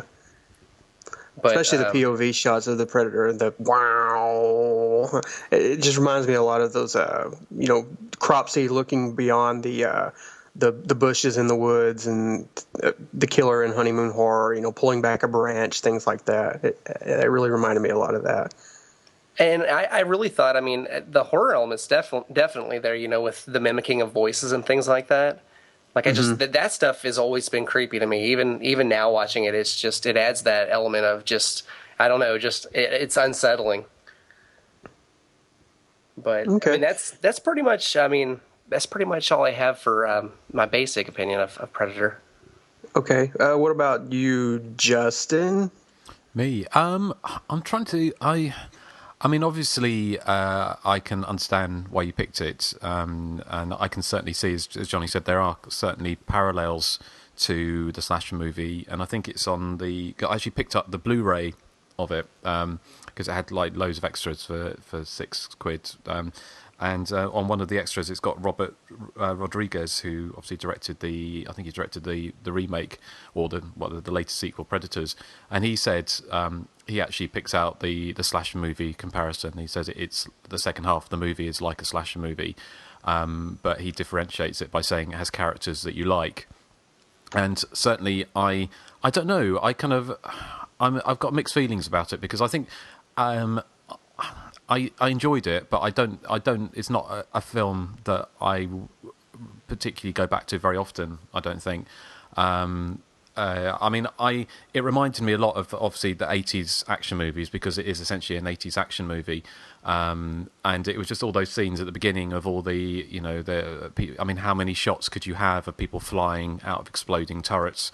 It's just over and over and over again, which really reminded me of the 80s action movies. But the pull of those, and they kind of for me personally, and this is only personal opinion, has kind of waned quite a lot over the years. I preferred the film once it got going towards its kind of more the horror side of things, but I could definitely see the difference. That it's like you've got the first third of the movie is like Commando, isn't it? That's that kind of thing, and then it shifts gears into kind of a horror sort of action movie, kind of a slasher elements, and then the last third of it, which if from what I've read is true, that it was filmed quite after the fact of the first 2/3 of the movie, is a kind of cat and mouse sort of Varney and the Predator at the end, which looks quite different to the rest of the movie as well. I think it looks a bit more almost. It has a different feel to it. I enjoyed it. I don't think there's much. There's not much going on there really. It's not a very deep film, but I don't think that's the point of it. I don't know. I've got mixed feelings. Is all I can say. Okay. Different opinions. I guess is always good. Erik. I think it's a great slasher movie, and it's one of the best big studio slasher movies of the 80s, I think. Go cut off the lion's head. Ooh, why don't you go make some horse jokes about Jamie Lee Curtis to your nasty little friends? I do like Predator, you'll be surprised to hear. Like Justin, that I prefer it when it starts shifting gears into more sci-fi and horror territory about maybe 30, 40 minutes in. Although I don't mind the opening section, but I think it kind of goes on maybe a bit too long, and it is more keeping in tone with Commando and Raw Deal and all those other Arnie films. And I'm guessing they had to kind of shoehorn that in to get the Arnie crowd in to see a slasher movie, if you want to call it that. As Justin said, the last third does shift once again. On one of the extras I was looking at, they said that one of the things they tried to do when they created the script for Predator was create Rocky versus an alien, which is kind of what the last third is, because it's basically Arnie being punched a lot by the alien until he, can finally subdue him. But I do like sort of the idea that all these it's kind of like in Aliens as well. All these soldiers are going into the jungle with all this high-tech weaponry and all this camouflage, thinking they're at the top of their game, not realizing that there's sort of this superior being stalking them with even more high-tech weaponry and even more advanced camouflage technology. The parallel I think I can make with this is if Justin was in a nightclub and he was thinking he was the bee's knees with his big goth hair, and then I walk in with my Kajagoogoo hair, and suddenly everyone's eyes are on me. That's kind of what it's like. Wouldn't you agree, Justin? Well, yes, but for all the wrong reasons, I imagine. If you walked into a goth club with hair like a blonde pineapple, then I kind of have to wonder what Erik is doing in a goth club to begin with. Well, I know, and I haven't been in a goth club since the 80s. So, Erik, it's kind of, you see, casting aspersions again. Yeah. Yes. But no, I like the film a lot more than Justin obviously does. Although I do, as I said, I do think it's probably a bit too long. That opening section, I think, could be shortened down. And that sequence at the Rebel camp is explosion-tastic. I'm not sure it needs to be in the film, to be honest. But it reminds me of From Dusk Till Dawn. Although in Predator, you're quite aware that there's a supernatural science fiction element from the very start, unlike in From Dusk Till Dawn. The film does very much go off on a completely different tangent, a much more interesting tangent, in my opinion, sort of 30, 40 minutes in. And I was surprised at how gory it was watching it back after all this time.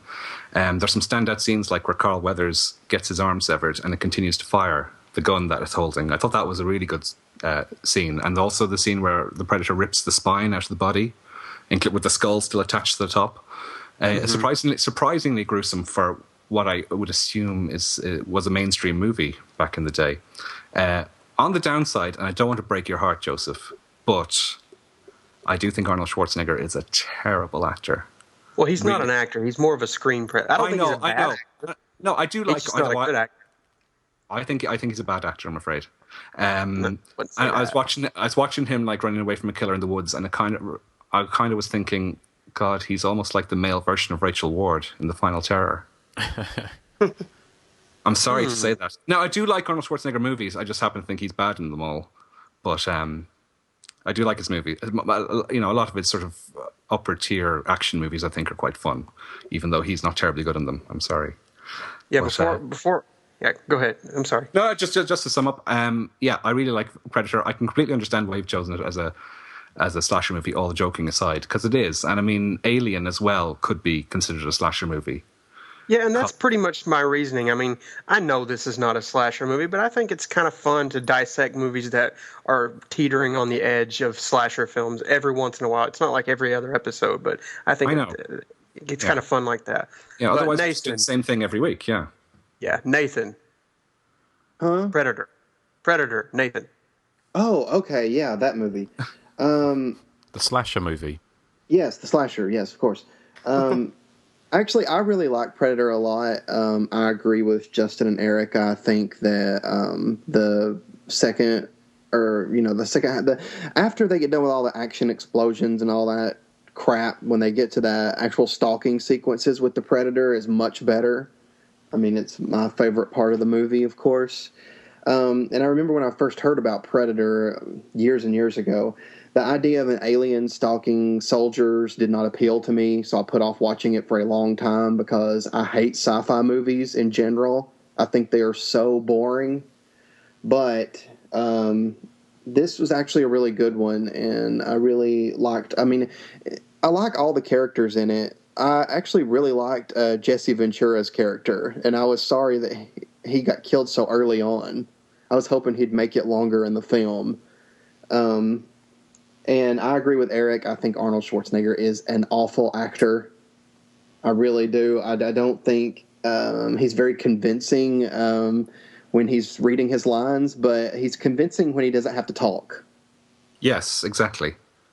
See, I would disagree. I think he's not a bad actor. I just don't think he's a good actor. He's more of a screen presence. He's good at throwing out one-liners and quips, and obviously flexing his muscles. But he'll never be a Laurence Olivier or whatever. But I think he's really credible here because he's required to just be this muscle guy who basically gets out-muscled by this big alien, and I think he does a good job. Yeah, but in the last 20 minutes, he doesn't have to say much, and then when he does, it really sticks out like a sore thumb. Come and get me! Come and kill me! I think that's part of the charm. I think the accent it is part of the charm, but it's because he's bad. Yeah. Yeah. Well, to back up Joseph, I do think actually he's pretty good in this. I think he's more a screen presence. I agree with basically everyone, but I do think he's for this type of movie he's good. The only problem is other people in the film are much better than him. Like someone like Bill Duke is really good, a good actor. And that the danger of having people who are very, very good at acting in something up against somebody like Arnie, who's just really being Arnie, it's not much of a stretch for him, is problematic. But I do think he pulled it off. Well, he had to go up against the actor that played the Predator, and he was a better actor. Yeah, I think Johnny said it. Johnny said it best. I was listening to his latest episode where he talked about he went to see the new Star Trek film. And he's talking about how Simon Pegg and John Cho basically outshadow people like Chris Pine and Zachary Quinto. And I think here, he made a good point that you take actors like Bill Duke and you kind of relegate them to kind of a smaller role. That way they don't outshine Arnold, which he would anyway because he's a better actor than Arnold Schwarzenegger. As is the Predator. Yeah. As is most of the tree jungle. Trunk he hides underneath. I love the Predator itself, though. I think the makeup effects and the look of the Predator is really, really good. And I love that scene, and I love their final battle at the end too. I thought it was fun how he finally outsmarted the Predator. I thought that was a really good. He uses his own battle. Game against him, kind of. I can imagine when he camos himself. Yeah. The one thing I do like about the actual Predator, the villain, is that he's not, he's not like a typical, slasher movie villain. He'll just kill, without, thinking about it. He's more fair. He won't attack someone who has a gun or who doesn't have a gun. Like at the end when Arnold doesn't have a gun, he just basically says, he just stands there while Arnold's like, "Come over here, I'm right here." He won't do anything because obviously Arnold's unarmed. And he doesn't really know that Arnold's trying. I think he kind of suspects that Arnold's trying to trick him in some way. But since he doesn't have a gun, he's just kind of like feeling it out to see what's going on. He's fair. I guess he'd say he's a fair hunter. I'm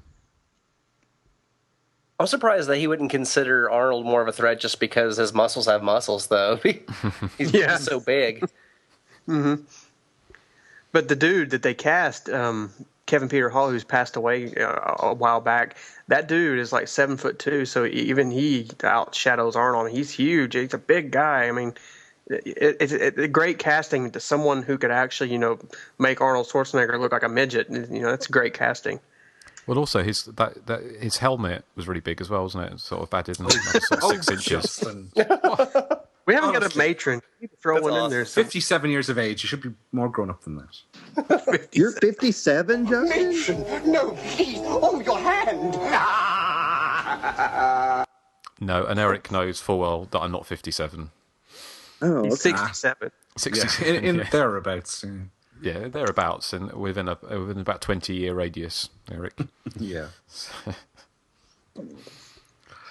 I have to say, I do love the camouflage effects on the Predator. I think they still really hold up quite well. And I was kind of disappointed when the camouflage effect becomes undone, and then you see the Predator suit. I mean, as good as it is, I thought, I would have loved to have seen more of the camouflage, to be honest. Yeah, I like the invisible, using light, bending the light to kind of mask him, and he's basically blends in. He's basically invisible. They're actually working on that technology in like Japan for like military purposes, and I think that's really neat. I love when Carl Weathers and Bill Duke they're under some shrub and they actually finally see like a bit of the light glimmering against the trees, and they're like, I see him. I think that's a really creepy scene. I think this movie it does have effectively creepy scenes in it. Like, for me, one of the ones that's always been really effective is when Arnold slides down that hill into the water, and then after he crawls out, a few seconds later, you hear the second splash. Like, yeah. I always thought that was pretty creepy until... You can actually see it. You can actually see it when Arnold comes out of the water. Like, you hear it, and when you see it like a little bit, you just don't see the Predator because he's still invisible. Yeah, it's a great scene, I think. The only thing that kind of took me out of that is when the Predator comes out of the water, like, he shakes his hair out like he's in a Vidal Sassoon commercial. He's got all those dreadlocks, so... Yeah. And, like, he does it, and it's in slow-mo, too. It's almost just like one of those commercials, like he's herbal essences or something. Yeah, he's got a lot of conditioner in his hair. See, I wonder if it's actually hair or is it tubes? I don't know what that is. It's some kind of... I don't know if it's hair. I don't know what kind of hair they have there. It looks like dreadlocks. It was meant to. It was. I wonder if it's actually hair or if it's some kind of rubber or metal I don't know. I think it was. It wasn't modelled on some kind of Rastafarian battle something or other. That's what Stan Winston said. So the whole look was that. I mean, it was kind of based on the kind of Rastafarian look. So now, I don't really want to go into Predator 2 at all. I mean, I do like Predator 2, but I would actually say that one is more of a slasher film because he's killing people and, like, he's actually stalking them, and instead of using lasers, he's more using those metal things he has, and he's killing off a bunch of people in different areas like subways and buildings and things, apartment complexes, things like that. For sure. Part 2 is definitely more graphic. Yeah. I mean, did you? One of the things before I forget, actually, because where it was shot was at Palenque, wasn't it, in Mexico? And I've actually been there, but I didn't see any Predators. No. They don't kill vegans. No, yeah. No. I would have been unarmed as well, so maybe that was why. But it's probably the most testosterone filled slasher movie, or in inverted commas, that I've ever seen. I mean, you can really kind of just relate. You can kind of contort a lot of the things in this film. Like, in slasher films, you get a lot of kids in high school talking about going to some party. Here, it's basically just guys flashing their guns and eschewing macho dialogue. That's their character setup. Flashing their what? Their macho dialogue. And their guns. They're big guns. Big guns. I related more to the woman they take captive in this movie, just because in that situation, like, I'm a pretty small guy, so I mean, I would be pretty much up shit creek at that point, just worried. And they keep her hands tied as well. I mean, she's fucked. Yeah. Man, I did like that though, when Arnold when she grabs the gun and he kicks the gun out of her hand or whatever. I thought that was cool because, he doesn't want her to actually have to face the Predator. Mm-hmm. Yeah, that was a good scene. I like that. I mean, I did like the fact they, towards the end, they kind of do run, don't they? They kind of, they decide that they can't actually fight this thing, so they just leg it, which I think is kind of more believable, isn't it? Although it wasn't very believable that the Native American character would just sort of stand on the bridge to be murdered. I think it is believable because They say he's not afraid of anything, and I guess when Arnold says we need to make a stand or we won't be able to get to the chopper, he basically just says, there's no point. I think he just basically just like, okay, I'm just going to try to take this on. I think the Billy character was more apt to make a stand, I'd say. He was my favorite in this by far. Yeah, I love Billy. I thought he was a cool character. I'd have to say I didn't like Jesse Ventura at all. He was a little too alpha male for me. Yes, and he comes off as even more alpha male if you watch him on the special features. He really does, doesn't he? He's not playing a character, is he? That was him, and they were saying they had to tone him down because he was too cartoonish, even for Predator. Yeah, a bit of background. I'm sorry, go ahead. Oh, no, I was just going to say, as far as Jesse Ventura goes, I mean, he did have some awesome lines in this. I know that if I ever start stripping for the Chippendales, I'm going to go with Sexual Tyrannosaurus, because that would be a killer stripper name. Yeah. One of the background really things I have, speaking of Jesse Ventura and his macho-ness, one of the background things I had was that when they got on set, that he wanted to find out who had the bigger muscles, him or Arnold Schwarzenegger, and they made a bet to see who had the bigger muscles, and they found out he had the bigger muscles, and he was kind of gloating about it, but then he later found out that Arnold told everyone to tell him that he had bigger muscles, so he falsely believed that he did, or something like that. I thought Who I has heard a bigger that the winkle? costume designer. Well, see, now that's something you should know, Eric. I'd say Arnold's is tiny because I think he did a lot of steroids. I would say most of them are probably roided out, except for maybe Carl Weathers, and a few of the other ones are smaller. Shane Black, he's just got kind of a skinny guy. He's probably packing. Most skinny guys are packing. He was kind of the odd man out in this. Yeah, he's kind of the comic relief, and he just kind of gets, he really stood no chance. He had a lot of vagina jokes. Yeah. A lot, yeah. Was there anything else you want to say about this, Joseph, or do you want to give some background? And maybe we can talk a bit more about I guess we can move on to background. Yeah, we can talk a bit more about it as we move into the background. Well, one thing I was going to say that had a tenuous link to slash movies was the idea of finding all the bodies of previous victims kind of arranged, and that kind of just gave me that, when they find all the bodies hanging from the trees. That kind of reminded me of like all those films like Happy Birthday to Me and Mortuary and all those kind of films where they find all the previous victims arranged by the killer. Now here's another reasoning I had for picking Predator is that Predator does owe a lot to Without Warning from the early '80s with Martin. Was it Martin Landau? And you reviewed that on your site, so if you say it's a slasher, and this movie's basically kind of a high-budget carbon copy, then it's a slasher. So there. Well, you know the other link, don't you, to Without Warning? What's that? This movie is the killer, Kevin. Same guy played the killer. Same guy, yeah, in Without Warning as well, and Predator. Kevin Peter Hall. Yeah. Yes. Okay, background information. I do have quite a bit this time. Let's see.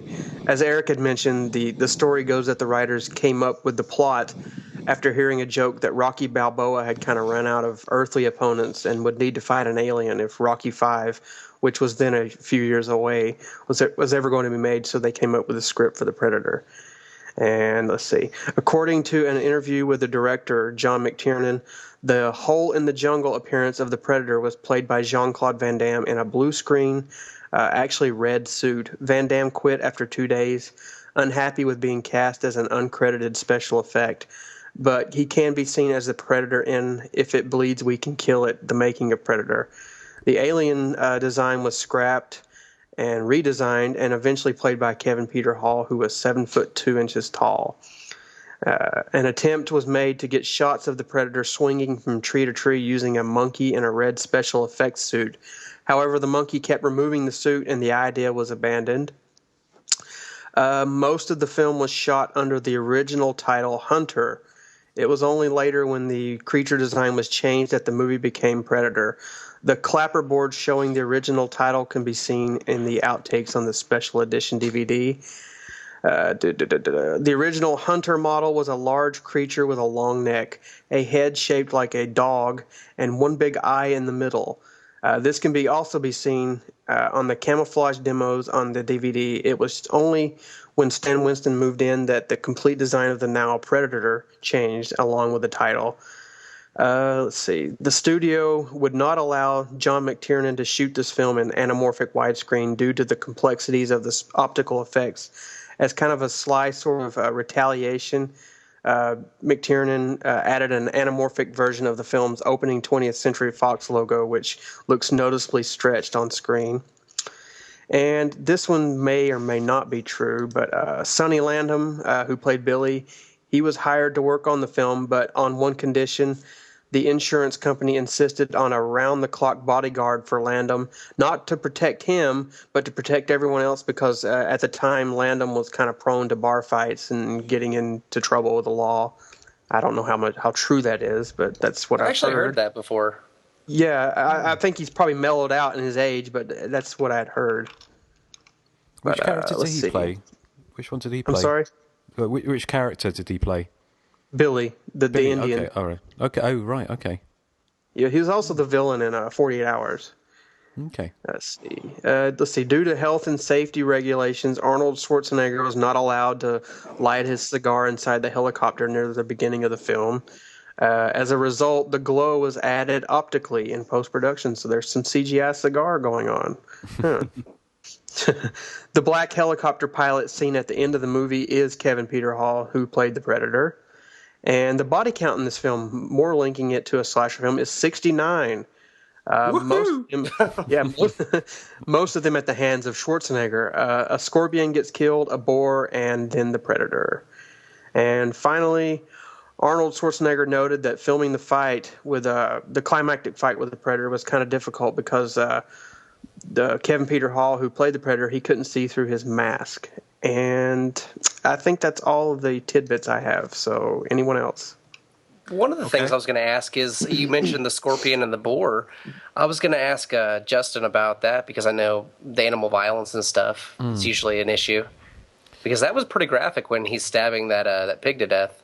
Yeah, well, the pig, I did look up about that, and it wasn't a real pig. So it was apparently Stan Winston created a sort of pig for that scene. But the scorpion, I think, obviously was real, and obviously it was a bit pointless. I don't know why they put that in.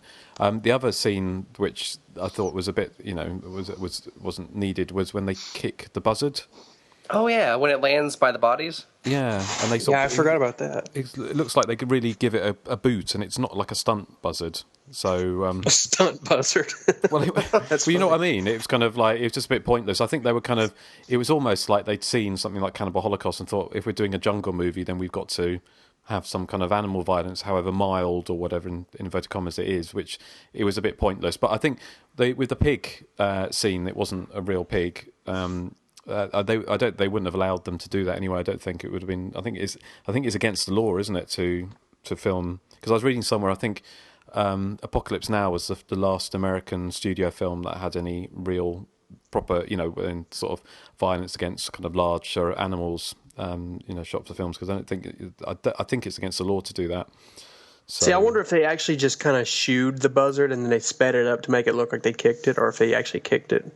Well, I started listening to the commentary with the director, but I didn't get to that part. So I'm not sure what he said. It's a very boring commentary. Very. He does sound like he's taken a sleeping pill, doesn't he? He does. Yeah. You should actually listen to.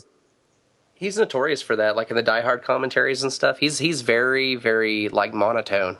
Yeah.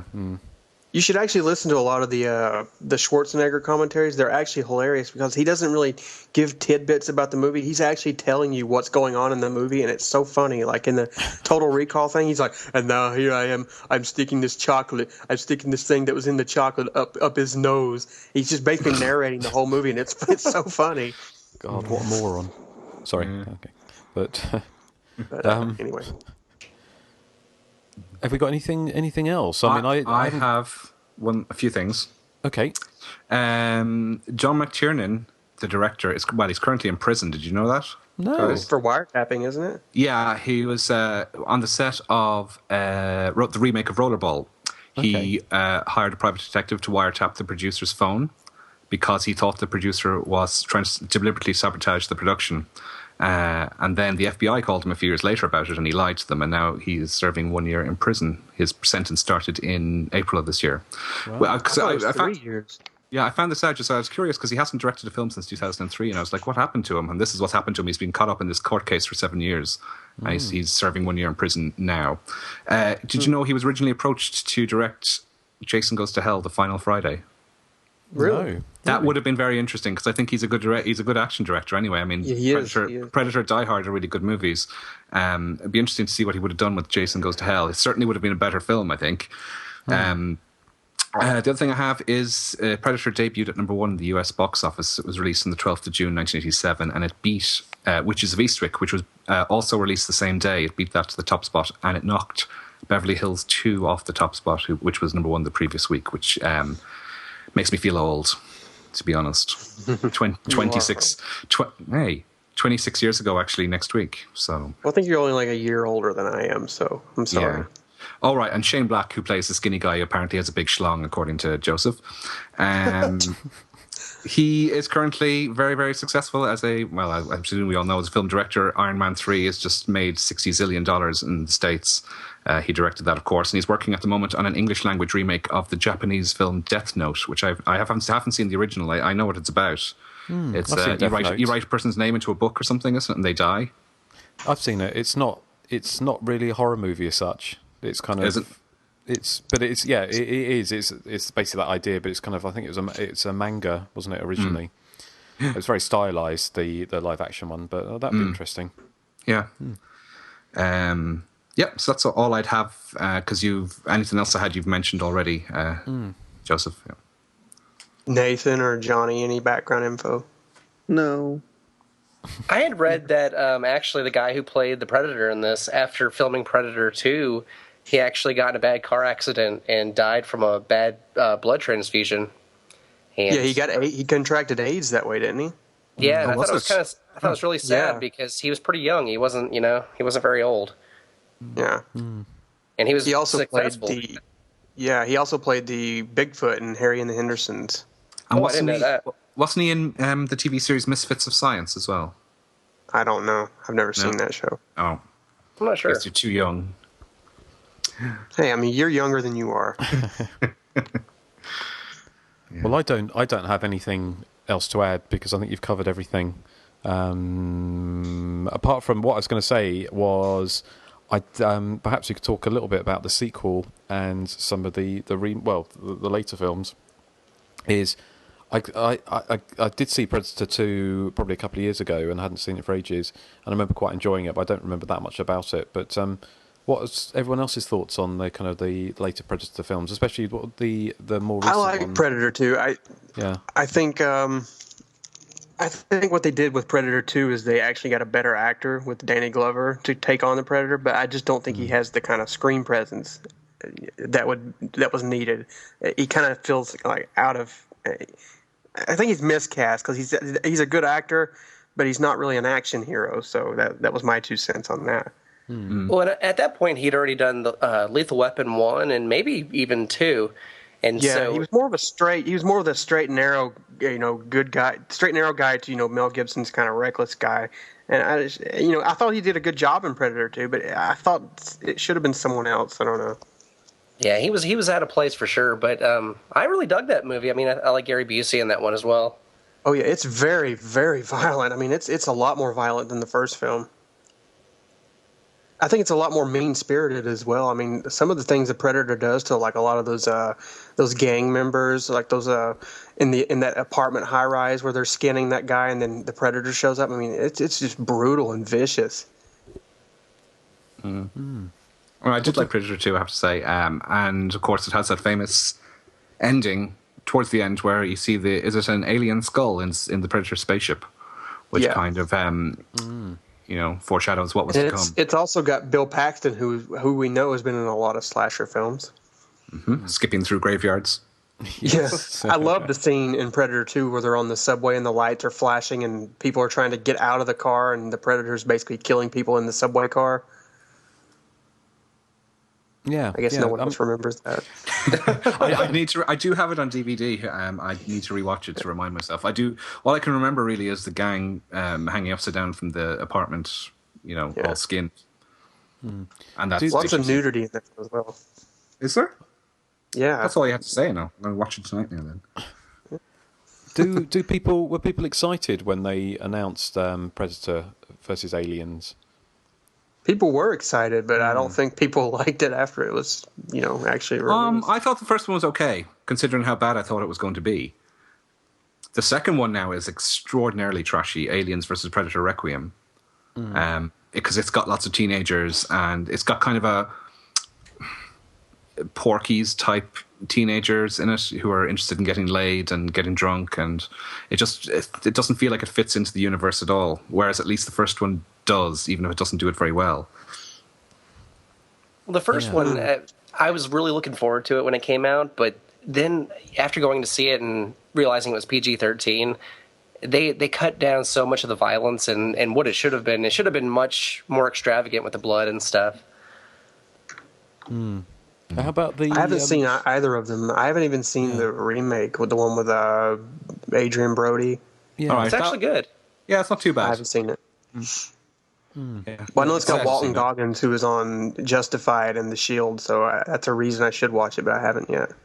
Well, it's interesting that Robert Rodriguez was interviewed. As I think I said before, that he said about the comparisons with a slash movie, and I think he was hired to do something.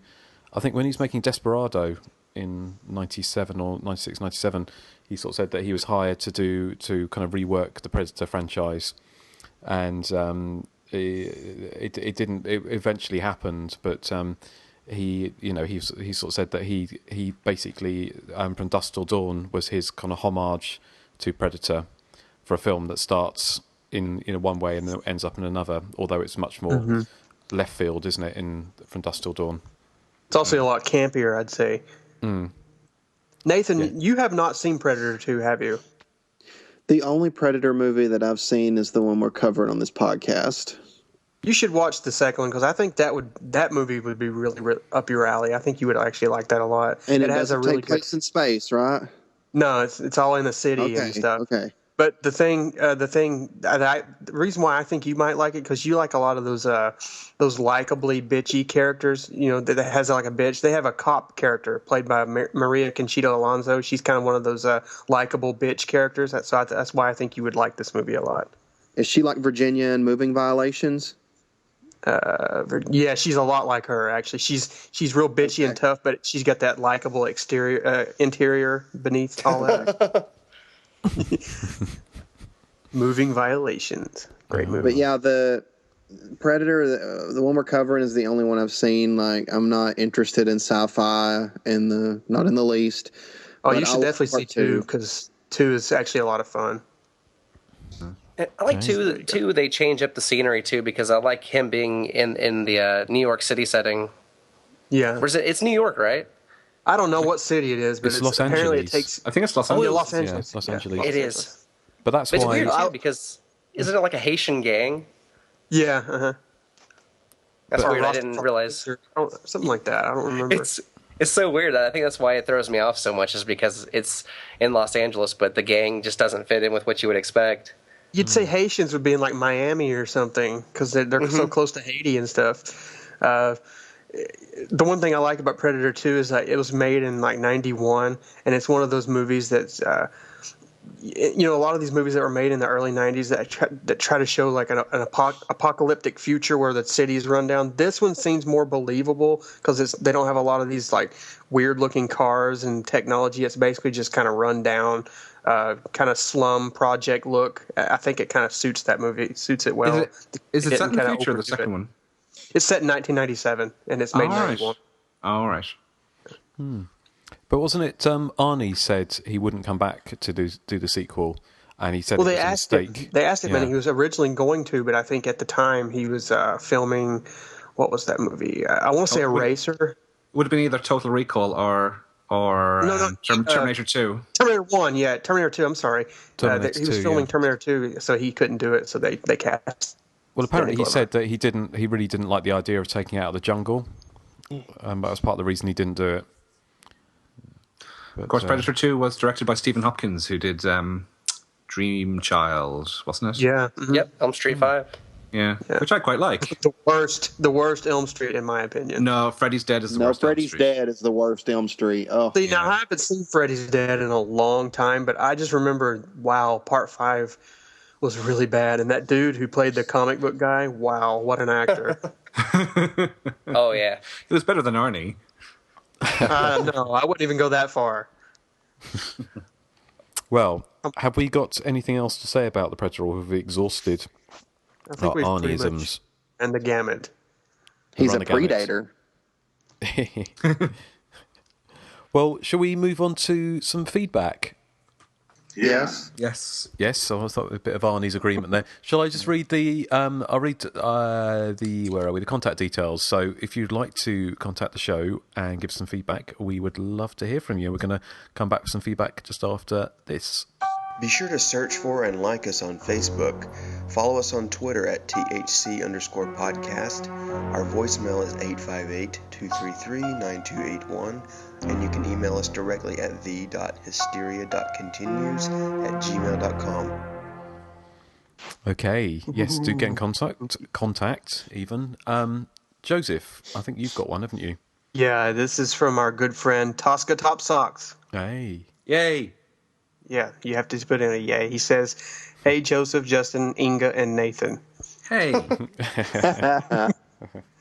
I haven't been in touch for a while, so I thought I would send a few words. Great to see Erik on top form. His last few tantrums have been priceless and reminiscent of good old Brit fave Bonnie Langford. I'll squeam and squeam until I'm sick. Justin and Joseph and Nathan won't have a clue what I'm on about. Actually, I do, but he says Erik and Justin can fill you in. Fnar, fnar, ooh, matron. Just joking, Erik. The podcast wouldn't be the same without you. I just thought I would catch you up on what I have been up to. Apart from growing a very luxuriant handlebar mustache, steady Erik, I recently attended the Birmingham Pride weekend, hence the bear mustache, and ended up with the mother of all hangovers. Whilst recuperating from the hangover and drifting in and out of consciousness, I started thinking about the upcoming movie World War Z and zombie movies in general, which led me to thinking about which of my favorite slasher Blu-rays and DVDs I would grab in the event of having to escape a zombie apocalypse. Don't ask, your mind is all over the place when you've got a hangover. Therefore, in true desert island disc style, ask Nathan. The 3 DVDs that I couldn't live without are Friday the 13th Part 1, Halloween, and My Bloody Valentine. These are the 3 movies that cemented my love of the genre and the 3 I couldn't live without. What 3 movies would you guys pick to take with you if you had to get the hell out of Dodge? Only 3, though. It's a hard one, so choose wisely. And I think that would be a pretty interesting top 3 for a later show, so I'm not going to answer that. Anywho, mustaches I need to groom my... I'm sorry, what? I said poor Tosca, but he's going to have to wait, isn't he? Yeah, he's going to have to wait on that one. Anywho, mustache as I need to groom my hairy caterpillar. Speak soon, Tosca Top Socks. Well, thank you, Tosca. Always good to hear from you. Can I ask Tosca a question if you could write in? Cheeky Girls played at Birmingham Pride. I just want to know if you saw them and were they any good? Well, I think we know the answer to that, Erik, don't we?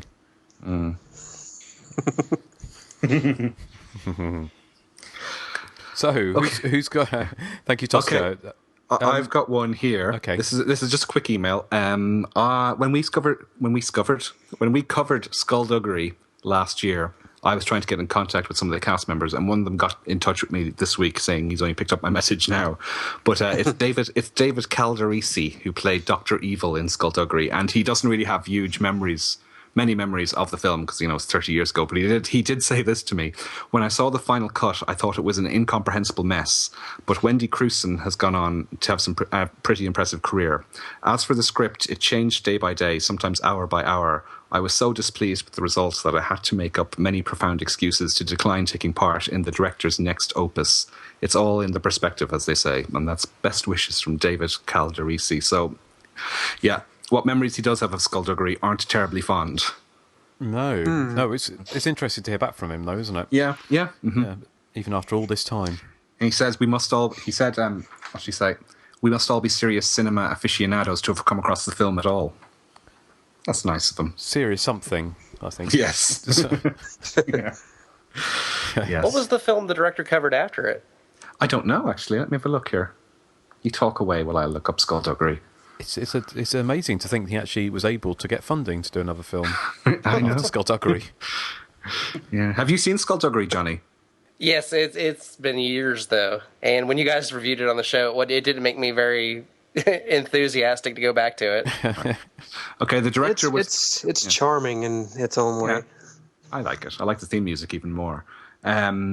Skullduggery was directed by Ota Richter, and his second and only other film was one called Oklahoma Smugglers. Is that where you're based, Johnny, is it? Yeah, I'm actually right out of here. That sounds like a euphemism, doesn't it?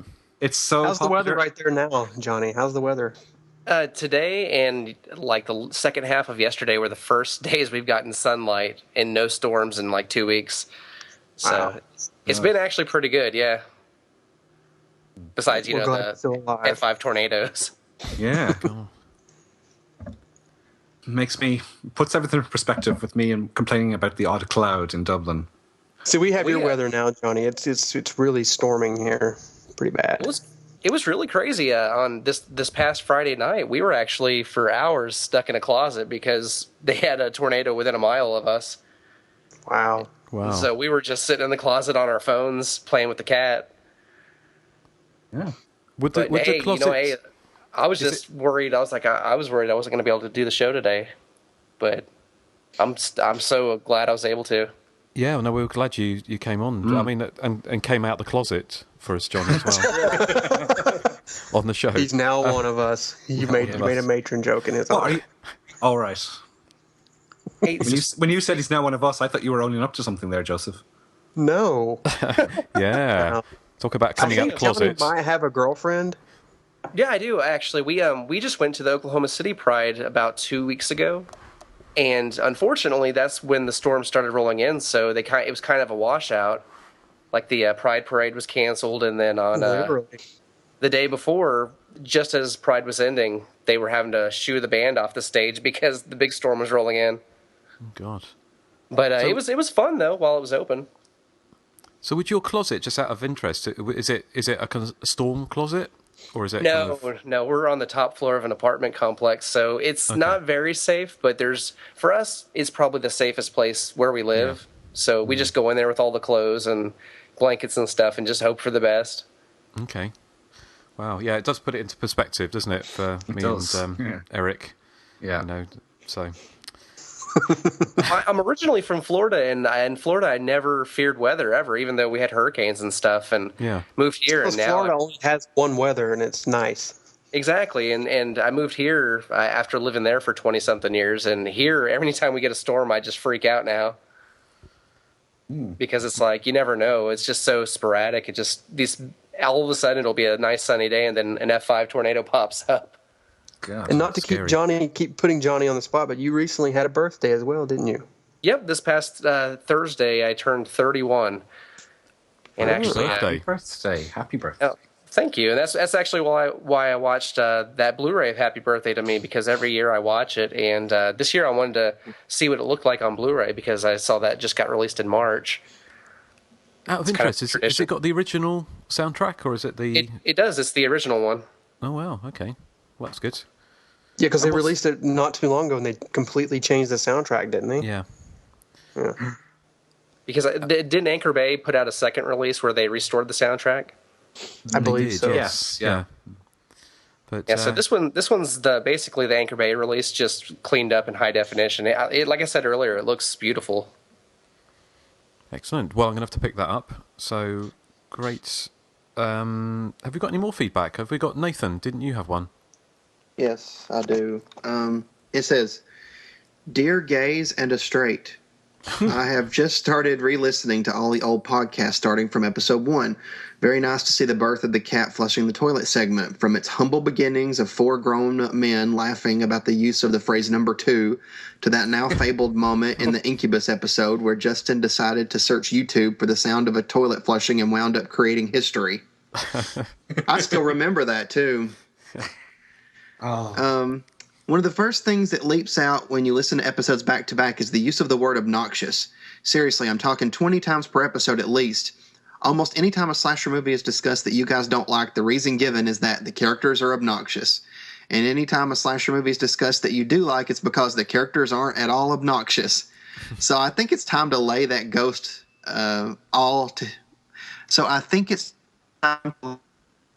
all together by doing a top 3 most obnoxious slasher movie characters, and then we can all move on. That is a good suggestion. I genuinely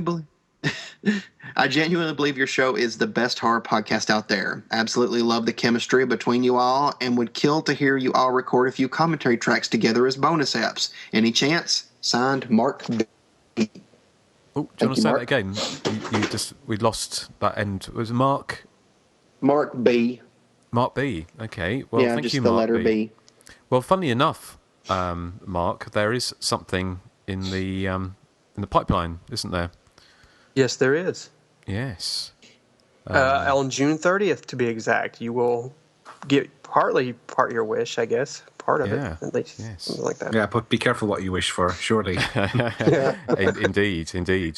And we were talking about putting together a little a taster episode of some of the Josie, you've been working your way back through some back episodes, haven't you? I'm kind of working on a clip show, which will be kind of fun, but it's a daunting task, but I hope to do everyone justice. Yes, because we've got that. I think we may have mentioned the last episode, because we've got our jet set lifestyles, me and Erik going around the world, cocktail parties. This is Justin's 12th vacation of the year. Yes. So we are going to be. So we're basically making sure we've got content for every 2 weeks. But yes, we're just working on some special little projects, aren't we? Which we will talk about relatively soon, I think. Have we got any more feedback? That's it. I have another one. Do you have one, Joseph? Okay. Oh. Eric, is it the one I sent you? Yeah. Okay, then that's it.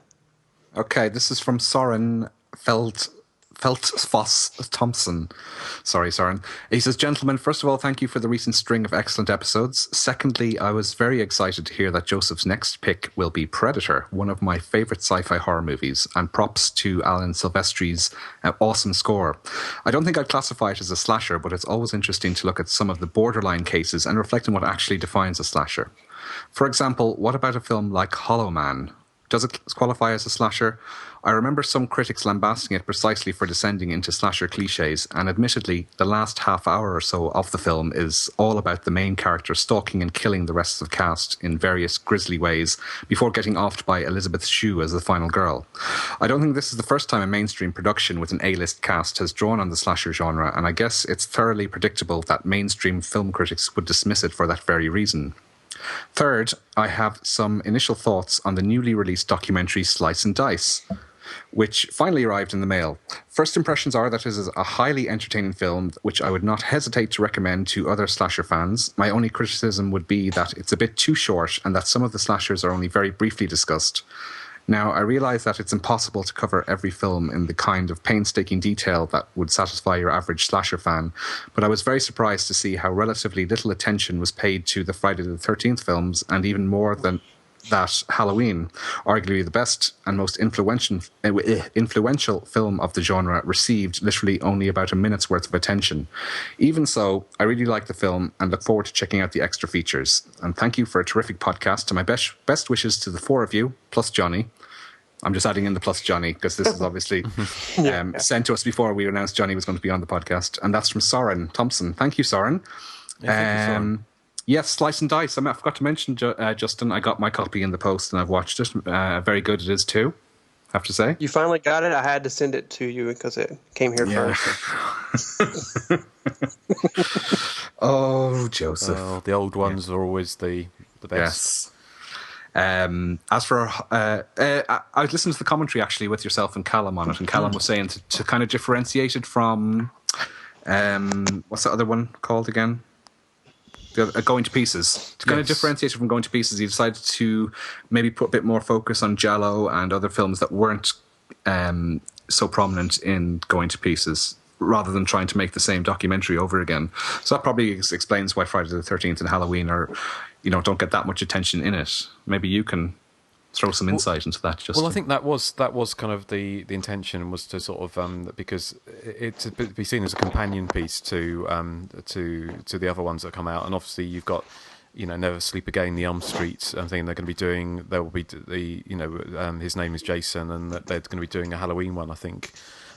So it was kind of it's kind of like my motto, really. Although I love obviously all those films, but in a lot of ways I find it a bit more interesting to talk to people who were kind of involved in some lesser known films, because otherwise you do end up feeling sometimes that you're kind of regurgitating stuff that's been heard over and over. Not to kind of step on your toes here, Justin, but I think our show is pretty much like Slice and Dice in that we pick a lot of these films that a lot of people don't know about. I mean, we have picked Friday the 13th and Friday the 13th Part 2, but for the most part, we do tend to pick a lot of the more obscure stuff.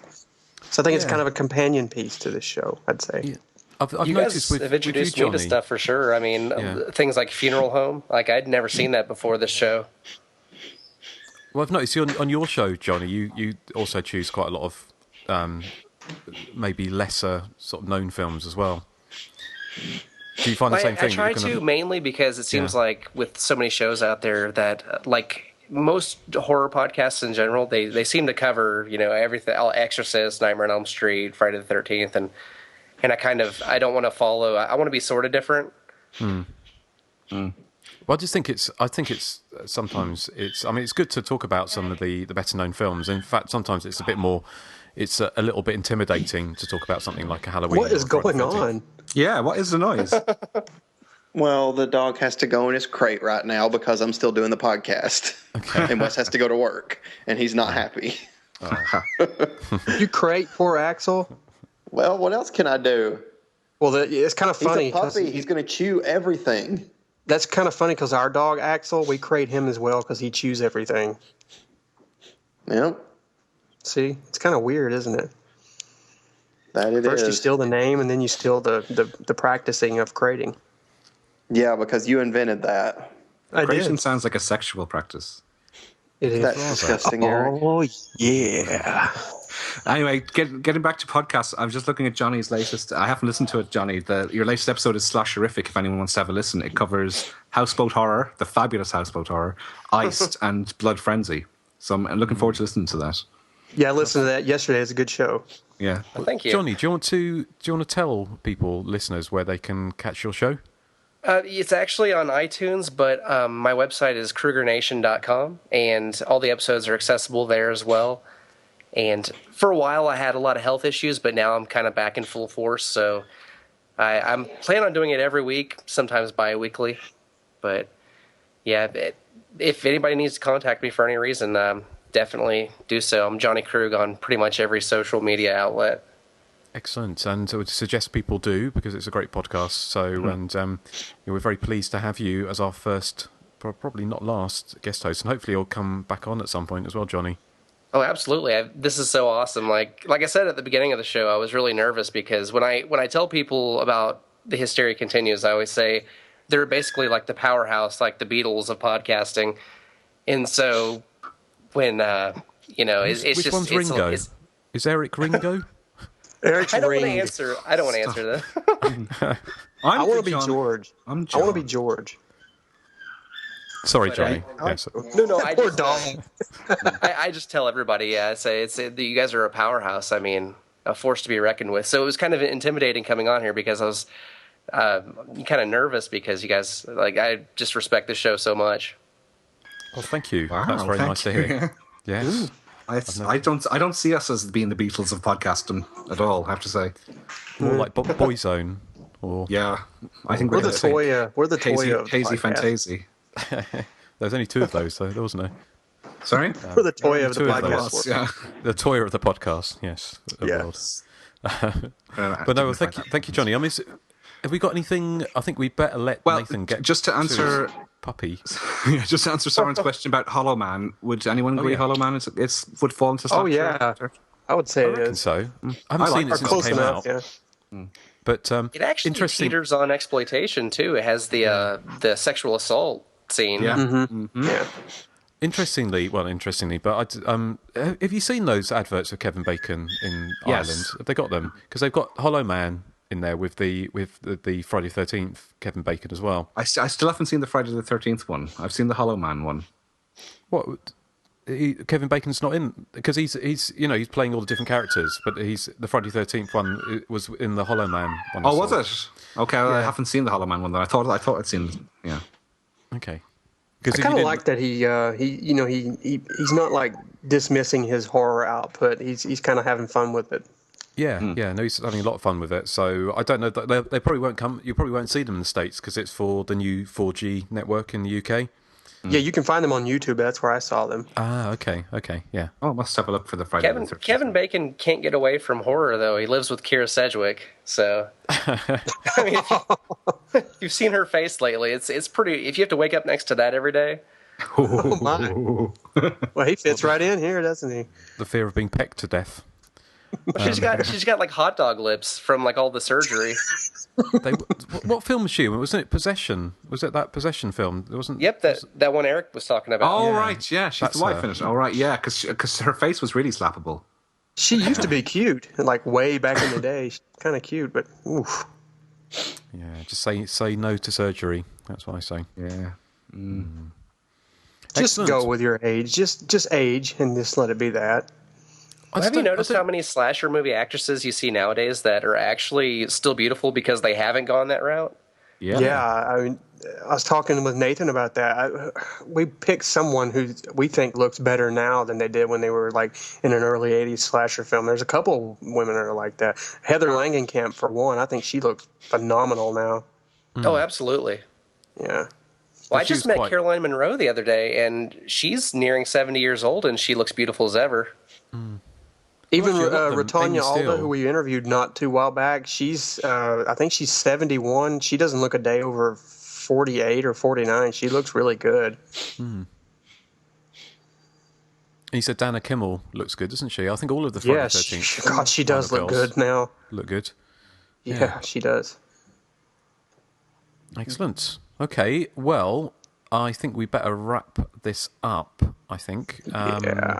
So we can get to... Nathan can get to Axel. Although I think he has, by the sounds of it. Yes. But he's killed the dog. Johnny, again, just like to say thank you ever so much for coming on the show. It's been fantastic. Yes, and thank you, Johnny. As much thank you all for having me. I really appreciate it. Yes, we hope to have you back sometime soon. Yes. And we are... Before we go, we should talk about what we're going to be talking about in 2 weeks' time. And Nathan... It's going to be one of yours, isn't it? Yes, it is Boarding House, where the rent won't kill you, but something else will. Yeah, watching it. And it's kind of watching the... You haven't even seen it yet, Erik. I know, but I'm just preempting. I've been told, I've been warned. Now, I will go ahead and say that Nathan makes some really weird choices, but even I like Boarding House. It's just that much fun. It's a good one. Yeah. Is it shot in video? Yes. Yes. Okay. But it is so entertaining. You will not be able to keep your eyes off the screen. Okay. Well, we shall see. But well, thanks for tuning in to the Hysteria Continues, and we're going to play out. What were you playing out with, Joseph? This is Long Tall Sally by Little Richard. Excellent. Okay. Well, thanks for listening, and catch us next time. Take care. Bye. Bye. Bye.